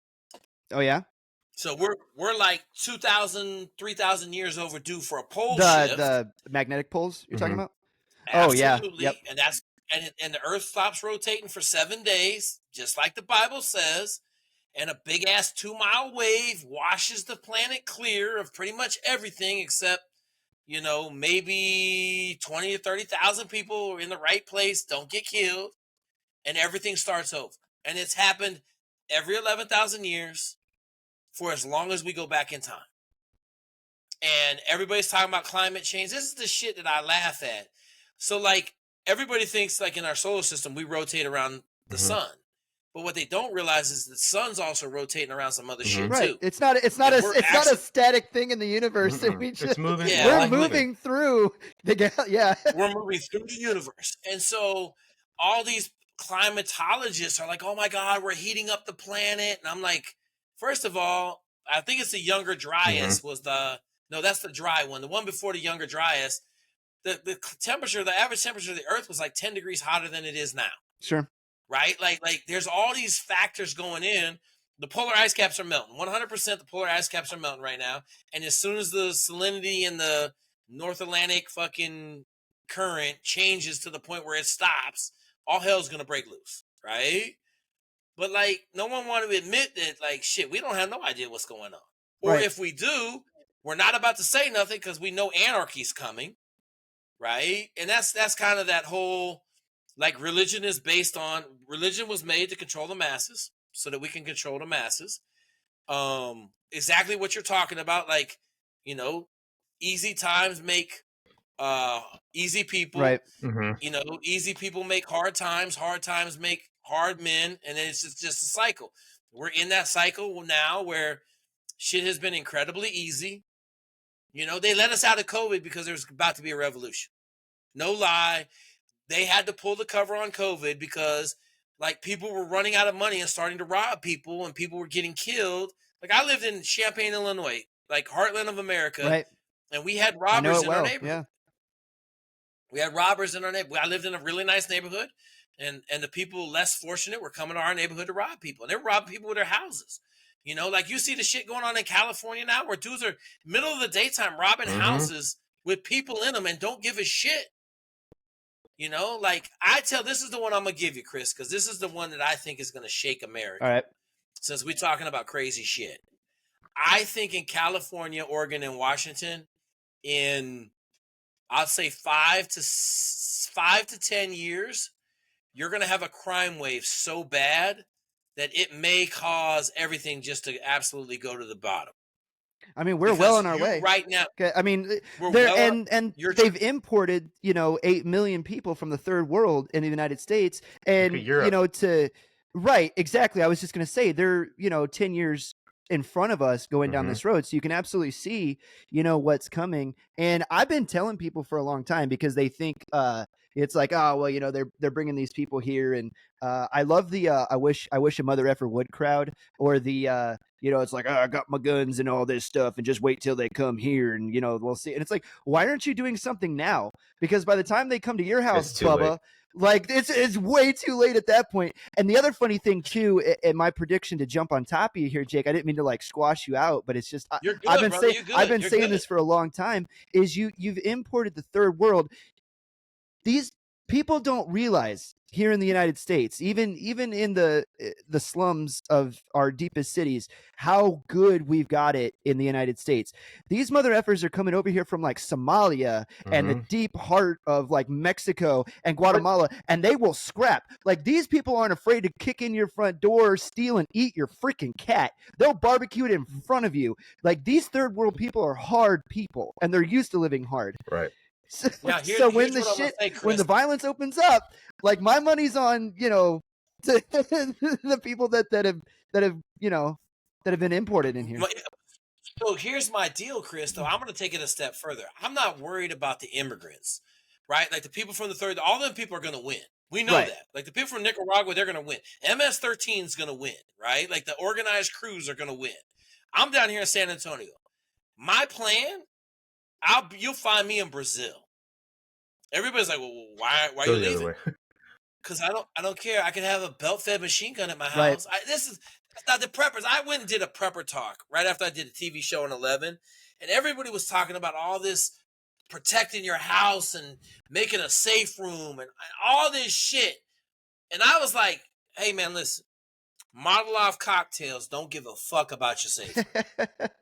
And the other thing that doesn't care about your safe room are 5,000 hungry motherfuckers that are going house to house looking for canned food. Right. Because I don't care about your safe room. I don't care what you like. You can't beat it. Like, and that's the kind of argument. I'm like, yo, I got my E&E plan in. Right. I know how to fly. We're flying to the coast. I'm stealing a sailboat. I already know where the sailboat is. I know what sailboat I'm stealing, and I'm gone. And like, if I decide to come back and run a revolution or some shit, my family's going to be somewhere else safe. But I think it's coming from Chris more so. I think we're training criminals right now. Having grown up in kind of that mindset, if you can't get arrested for shoplifting, right, you're really like, I mean, you can't get arrested in California. It's illegal to detain a shoplifter. Right. Yeah. You can't even you can't chase him. You can't even do that. No, you can't detain him. Right. You can't touch him. It's a felony. It's a felony against you to touch a shoplifter. How crazy is that? Can we dwell on that for just a second? That we've become a country to where it is illegal to do the moral thing of keeping somebody from illegally stealing from you. Yep. That's insane. Though. It's California. Right. Like if I became the president, the first thing I'd do is annex California. Like, you're gone. You're gone. Like, we're gonna keep the military bases. Everything else, you just make your own country. You do whatever you want because your politics are influencing our country, and it's terrible. Just like New York City, right? Like, but I think New York. Well, see, here's the deal. New York is tough enough. It ain't allowing that shit. Like, you got civilians. Yeah, no, that's like, true. You don't see that in Sacramento or San Francisco. You don't see that. No, it's not the same. New Yorkers are. Yeah, it's a different. New Yorkers ain't gonna let New York turn into California. They just ain't gonna. They're hard people, man. But that's the thing. Like, I think we're growing a generation of people that, like you said, Brandon, are operating at a 7th grade level. So their cognitive ability, their functional ability, their ability to get a job. Most of them don't want to get a job. Or be an influencer, right? Like don't want to have a kid, right? I don't want to have a kid. Hashtag like OnlyFans. Like I got OnlyFans. Like, like I look at the OnlyFans thing, and do I look at the pictures sometimes? Yeah, but I ain't never signed up. I had a dude I worked with. that said while he was stationed over in Korea, he started an OnlyFans. He's a black dude, but he started an OnlyFans just for feet content. And he said that's where I got all my money to drink when I was in South Korea. He goes, you would be surprised if Asian people girls and pay black money men, man, for real. to get pictures of some black man feet. I was like, Europe too, bro. The German shit when are I you was in guys Germany, into, man, dude? German chicks love black dudes, man. I got a black female in Washington State that has toes as long as your Oh, fingers, gross. and she fucking murders Gross. the foot Can fetish. you open a bottle for me? She don't do nothing. Yeah. Just opening bottles. See? She'll pour lotion on her feet, lotion Open her a feet. Coke with red She'll nail pour polish. oil on her feet. Yeah. She paints her toenails like 3 times a day. Good God. She Yep. paints her So I toenails with her understand. other toes. She doesn't even. Now you're thinking outside the box, dude. Yeah, I just know when she told me, it was like a huge secret, and then she told me, and I started watching. I'm like, That's like, one of those things where you're like, all right, I got to hold on, incognito mode. I got to see this. Right? She got 200,000 followers. 200,000. Damn. Yeah. So, but my point is on OnlyFans, right? Like we're taking teachers and 18-year-olds and they're turning them into porn stars, and I'm not mad about it. I'm not mad. Go make your money, girl. Saying. My problem is when you turn 30, grow up. And now we have a whole generation that grew up on OnlyFans and like, no one will marry me, you know, or the other problem with social media. So are you guys aware of Japanese social media, what it's done to the culture in Japan? Not really. This is interesting. It ties into exactly what we're talking about. So the average age of virginity in Japan went from fucking like 22 to 36. Holy balls. Maybe I got the number wrong on the high end. Might be 34. That's crazy, dude. I couldn't even. The whole 40-year-old virgin in real life. Well, that's happening here too. I saw statistic numbers cells. that were showing that the percentage of men that have never that are virgins is like exploding at between like and the average age of virginity for males is like Playboy party, climbing up. Yeah. So here's what's going on, and this is interesting. So obviously Japan is probably 10 years ahead of us social media wise, just because of the tech culture that they have like ingrained in the society. So what they found was, okay, and this is crazy. Used to be 30% of the dudes slept with 70% of the women. Okay. That checks, man. And there was some middle ground in there, right? Like 30% of the players got 70% of the women. Well, with social media, what they found is that number went down to 4%. 4% got 90% of the women. Whoa. We're in that Andrew Tate generation, Jake. That's like I'm with you, but I'm just saying though, like the social media based nature of their intellectual capacity has now put them into Japan where we know what the cause is, right? Like they don't, like you go look, they got ads for men to go to Japan to get women pregnant because the men are like terrified because they've never had a relationship with a female. That's insane. And they're 34 years old, right? But now it's come to America. Like the stat you're talking about, this is the stat. 4% of the men are sleeping with 90% of the women. 90% of the women think that that's the level they're supposed to be at. So they're sleeping with the top 4% of the influencers, let's call it, right? The dude with the six-pack abs, the dude that's nice making car. $1 million a year off of social media, nice car. Like, so you got 90% of our female population. I'm a 10, right? Like, have you seen any of the videos where they ask the women, what are you? Yeah, yeah. And she's like, oh, I'm a 10. Freaking I'm a 10. Gorlock like, the Destroyer. And she's like, I'm a 10. I'm a 10. Like, you know, like I'm a BBW. Like, they love fat people. And what they've shown socially is you take a really hot girl in Butte, Montana, who would have married the plumber in Butte, Montana, and they would have had a good family and a nucleus. She's got an Instagram, and now she's flying to LA to fuck an actor, right? Yeah. But the actor ain't going to marry her because she's really like a 9, maybe an 8. Butte, Montana, she's a 10. Well, when she moves back to Butte, Montana, she don't want to marry nobody there because she's like, did this. I'm with that's what, and so social. Bouncing back to what you were saying earlier, because this ties in really well. You know, the secret, because you were talking about preppers and all of that. And it does crack me up because dude will have like, 50 AR-15s and like 10,000 rounds at his house and just be like, I'm ready to go. Doesn't know how to like purify his own water, doesn't know how to farm, doesn't know how to do like any of the other stuff that you have to do to live. But it's like, all right, whatever, dude, you're a loot drop. That's what you are. Like the secret to all of this is community. Like we need to get our communities back, and you got to strengthen your community like at home. You know what I'm saying? And so when it's like, hey man, these are the things that I bring. I'm the medic in my crew. I also have the skills at like, mechanic skills. I can do this. I know a little bit about the radios, right? And I'm part of the security crew. And then we got another dude, and he's the dude that can fix anything, that can weld, that can, you know what I mean? And then we got the dude that farms and the dude that raises beef and all this. And you're like, but then when you get that all together, and you get that sense of community back and everybody looks out for each other again, it fixes 90% of these problems that we've been talking about for the last like 30 minutes. 100%. And I got a great one for you. So I build communities just like you're saying. So when I was in Illinois, there's a Green Beret that lived probably 30 miles out in the middle of the cornfields. Okay. His house was the rally point. We had a Marine that was awesome. He was coming. And then I had a doctor, pediatrician, and her husband was a professor, but she was a pediatrician. So we're bringing her and all her drugs, right? And so we all knew the rally point. This is during COVID because everybody's calling me. We're like, what's the plan? Right. I'm like, the plan's already been fucking set. Well, I want to come with you.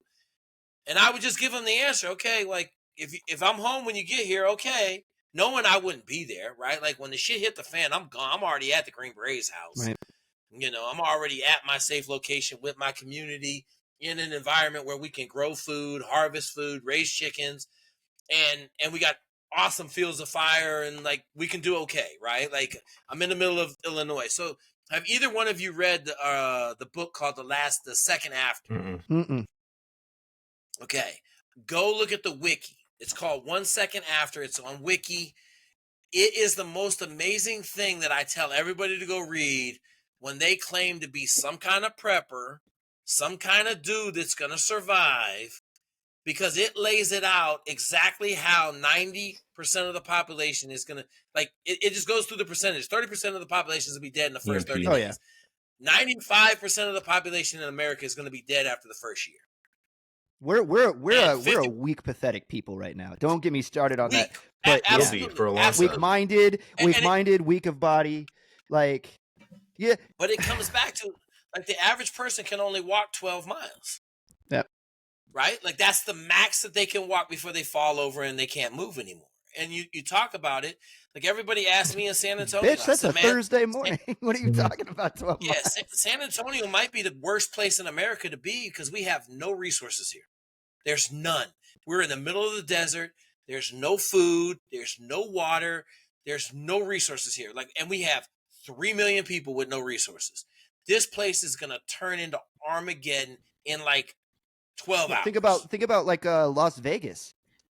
Dude, that is the pinnacle of American decadence right there, that we can build an oasis in the middle of the freaking desert and turn it into like a tourist capital of the world that everybody wants to go to, of just like an altar to debauchery.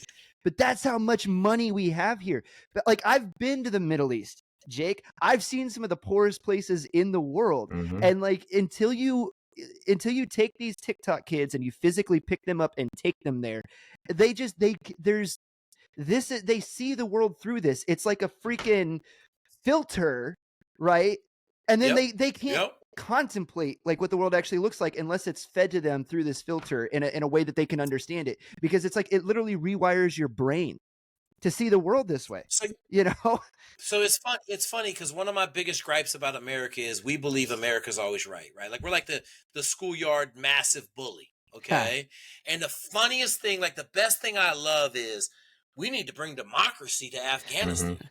Mm-hmm. I'm like, democracy to Afghanistan, women's rights in Afghanistan. Flying that pride flag, dude. That's our number one export right now. Gender studies. But here's the deal, right? Like, Chris, you've been over there, right? There's fucking 3 generations sleeping in a bed in the Hindu Kush at 14,000 feet. And they're all in the same fucking bed because their house doesn't have windows. Well, and they got to stay freaking warm, and that's how they stay warm too. That's what I'm saying. They're all sleeping in the same bed to stay warm. But you You think she's worried about her women's rights? She's trying to figure out how the fuck she's not going to freeze to death tonight at 14,000 feet. And that's the part of it that we sit over here in our glass houses. Right. And I tell everybody, this is my thing. Everybody asks me, and I tell them one thing. I said, pretty much everywhere in America, you can get up at 3 o'clock in the morning and go get a Slurpee. Yep. Mm-hmm. Okay? Pretty much everywhere in America, you get up at 3 o'clock in the morning, I want a Slurpee, I drive to the store, I get a Slurpee, get back in my car, chances of getting killed are minimal. I said, there's 80% of the Right. world This is all not life. context. that if you left your house after dark, there is a 70% chance that you're going to get Right. killed. And you can And just most, like, you go to most of anywhere those in places, it's like by the wildlife too. wildlife, right? You know, Africa, shit, Colombia, Nicaragua, Guatemala. If you're out, they're robbing you. Right. Okay, you're getting robbed. Like you've seen all the shit in Brazil. We're not talking about, we haven't even got over to Afghanistan. Right. Now, I'm not saying Afghanistan is that bad, but I'm just saying you're not going out after dark, right? Like everybody's in bed. They ain't got no fucking power in half of the country, okay? You go over there, you talk about India. You got all the crazy shit going on in India. Like there's just parts of the world where your safety is so far removed from what we have in America that Americans like I wish everybody, all the kids in America had to go abroad, like either their junior year of high school or their senior year of high school. And we sent them to fucking shit. We should. Because 100%. they would all come back different Like kids. But of course we're not going to do that because, you know, the Democrats are going to vote that shit out of office. No, we can't do that. That would provide too much value to the culture. The natural state of a human being is to be in suffering. Mm-hmm. And so if you don't have any natural suffering that you go through, then you're like a human being will invent suffering. Like they will invent it to have it. And that's where all these fake problems is. It's the natural state of man. Right. And like where do I go? The United to the States is just the United States is just a perfect example of that. Yeah, we're in a bad place, man. But it's gonna. I'm kind of. Let's change gears a little bit, Chris. I want to talk about this. I feel like I'm on the War Room podcast right now because you guys are both got the same mindset of the killers on there. So let me ask this question, okay? Ooh, I don't think Trump he's interviewing us now, man. I like it. Trump's get shot at. Okay, almost gets assassinated. We don't have to go into that rabbit hole. There's a, call it weak procession of the Democrats trying to figure out the sky is falling, the world is ending, they have nothing to do. Biden steps down, and in 2 days, Kamala Harris is the next coming of Jesus Christ. Yeah. Yeah, I watched. Okay. She got coronated. Someone explain to me how somebody up until a week ago had the worst vice president approval rating in the history of the country, all of a sudden, with media's help, has become the darling child of the election. And now it's 49-46. Trump was winning by like 17% before. Now it's 49. Now I'm like, this is a race. Yeah. Well, it is a race. I'm not buying those. Yeah. You go for it, Brandon. Well, I was just going to say, man, up until the election was over in 2016, they thought that Hillary Clinton was going to smoke Donald Trump, and that didn't happen. So, like, the polls, I don't put that much faith into. I know that there are a lot of bots online right now. I've seen that quite a bit, and there's a lot of good ways to find those bots out. So I know there's a concerted effort from that group through mainstream media, through social media, all of them trying to get her elected. I just did a video about it today. All of a sudden, Chris, me, Aaron, we all got to these community strikes for zero fucking reason. Shit, I haven't even been. Yeah. Oh, yeah. On Instagram, I saw Aaron's just today. We all got caught in that wave. We did, all of us. And this isn't even the first time it's happened. It actually kind of stopped for a while, and now it's back again, right? So, but no, just trying to push us down in the priority list so people can't see us. But that's how they do it, man. So, like, the left was really unorganized the past couple of weeks, panicking in that free fall when Biden trying to figure that out. But they are so good about coming together and pushing in one direction. Well, Brandon, I think it was because it was the timeline. Like, I think they were done with him him the second that and this is just conjecture, but I've been doing this long enough to recognize the patterns, read the tea leaves. But I think that they were done with him the night that the debate happened. 100%. And so they were like, okay, plan in place. We have to remove him. It's got to be her because of the money laundering scheme that is Act Blue, because it was Biden Harris and they got all those millions of dollars tied up in that. So they knew it was going to be her. Also, I mean, she's a post turtle. Like that's what my dad always called it, right? Jake, you know what a post turtle is? So you see like a post out there, like a fence post. There's a turtle sitting on it, perfectly balanced on a shell, so his legs can't touch it. And you go, well, I know he didn't get up there by himself. And I don't know what the hell he's doing up there. I've never and he can't get down. But he's there, right? So it's like obviously somebody is responsible for that. So that's a post turtle. And so that's like she is one 100%. And like they got the timeline, they got all their ducks in a row. It just took them a couple weeks to figure out how to navigate Biden out and do their little soft coup so they could put him in there. Then boom, 48 hours, like you were saying, Jake, she secures all the nominations. I'm gonna earn this election. Well, did you see that Hulu has a special Hulu already has a TV program about Biden bowing out of the presidential race? Right. That didn't happen in a day or two. That shit, they had people on the side. They've been working on this for weeks. Well, yes. I will say this. I think they knew it was coming a long time ago, so there's a lot of stuff already in place that they threw into play. My kind of conjecture to it was in 48 hours, she went from being a post turtle. I love that. To now meeting with Netanyahu. And like literally, like I'm going to be honest with you, like all of a sudden she went from let's call it what it is. She was the ugly sister in the movie. And now all of a sudden she got the slippers. Right.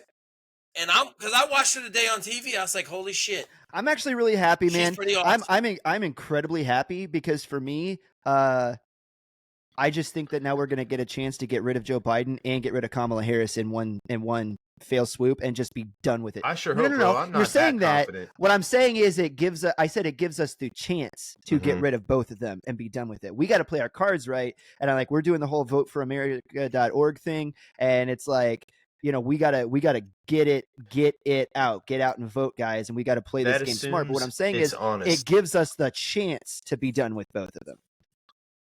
I think her standing on a Second Amendment, right? Like her saying, I'm going to outlaw all semi-automatic weapons. I can't imagine America getting behind that. I agree. California, right? Well, she's got Washington, and Oregon, but I just can't. If she hadn't said that, I would be terrified. Right? Like right now, like she is showing really well. And I'm shocked because I got 3 or 4 dudes that went to college with her. So I know the background and the history. They do too. Right? And I'm like, Yeah, they do too. And I'm like, right? And now I'm looking at it and I'm like, shit, you ain't got to win the race if you already start on home plate. That's a really good point. That's it, man. And they're going to do a great job. This is the thing that hangs me up a little bit. She looked like a president today. The stuff I saw her doing looked like a president.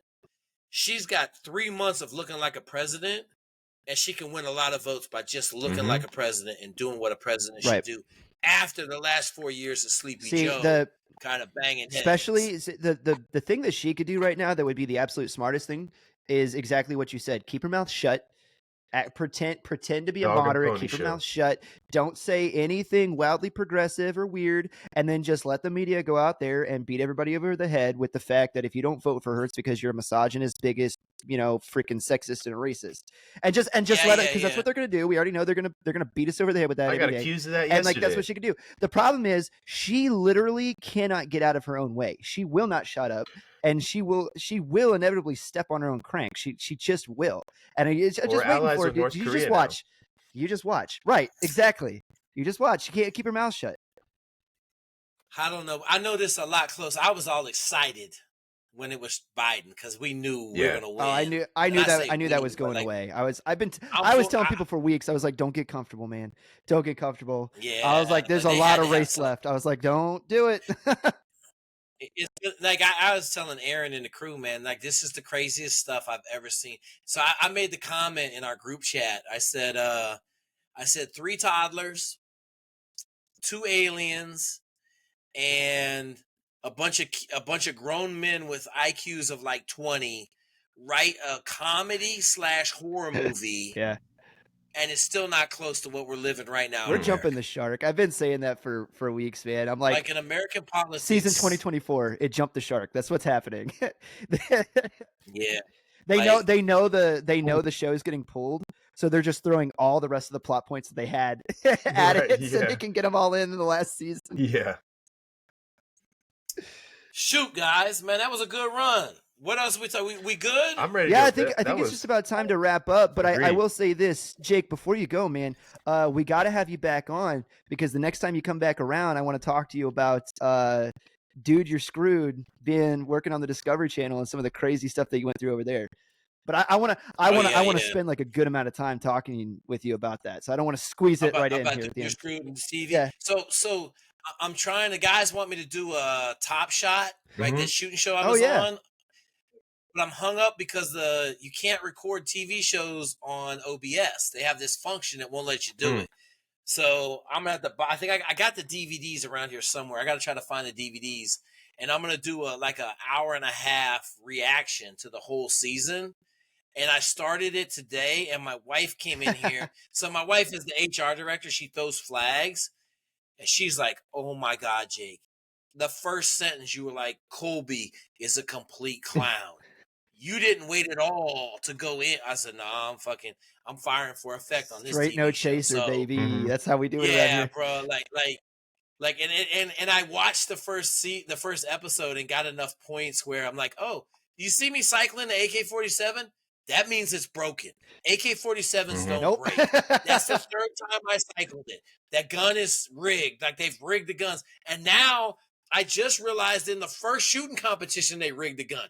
People are shooting the dirt 10 feet in front of a 75-yard Good target. God. I'm like, you can't do that with a sighted-in rifle. Like, it doesn't go 10 feet to the left in the That's dirt. hilarious. So, anyway, absolutely, bro. We'll talk about whatever you want, man. I enjoyed It it. was great, man. Hey, keep my state healthy and you know, got it, man. just get ready because I'm not coming home. Hey, thank you so much Mhm. for coming on, Jake. I had a this was an blast talking awesome with you tonight, dude. conversation, man. Thank you. Awesome, Brandon. Cool. Well, this guys concludes another episode of I Came with Fire podcast. Jake, thank you again for coming on, and we'll catch you guys on the flip side.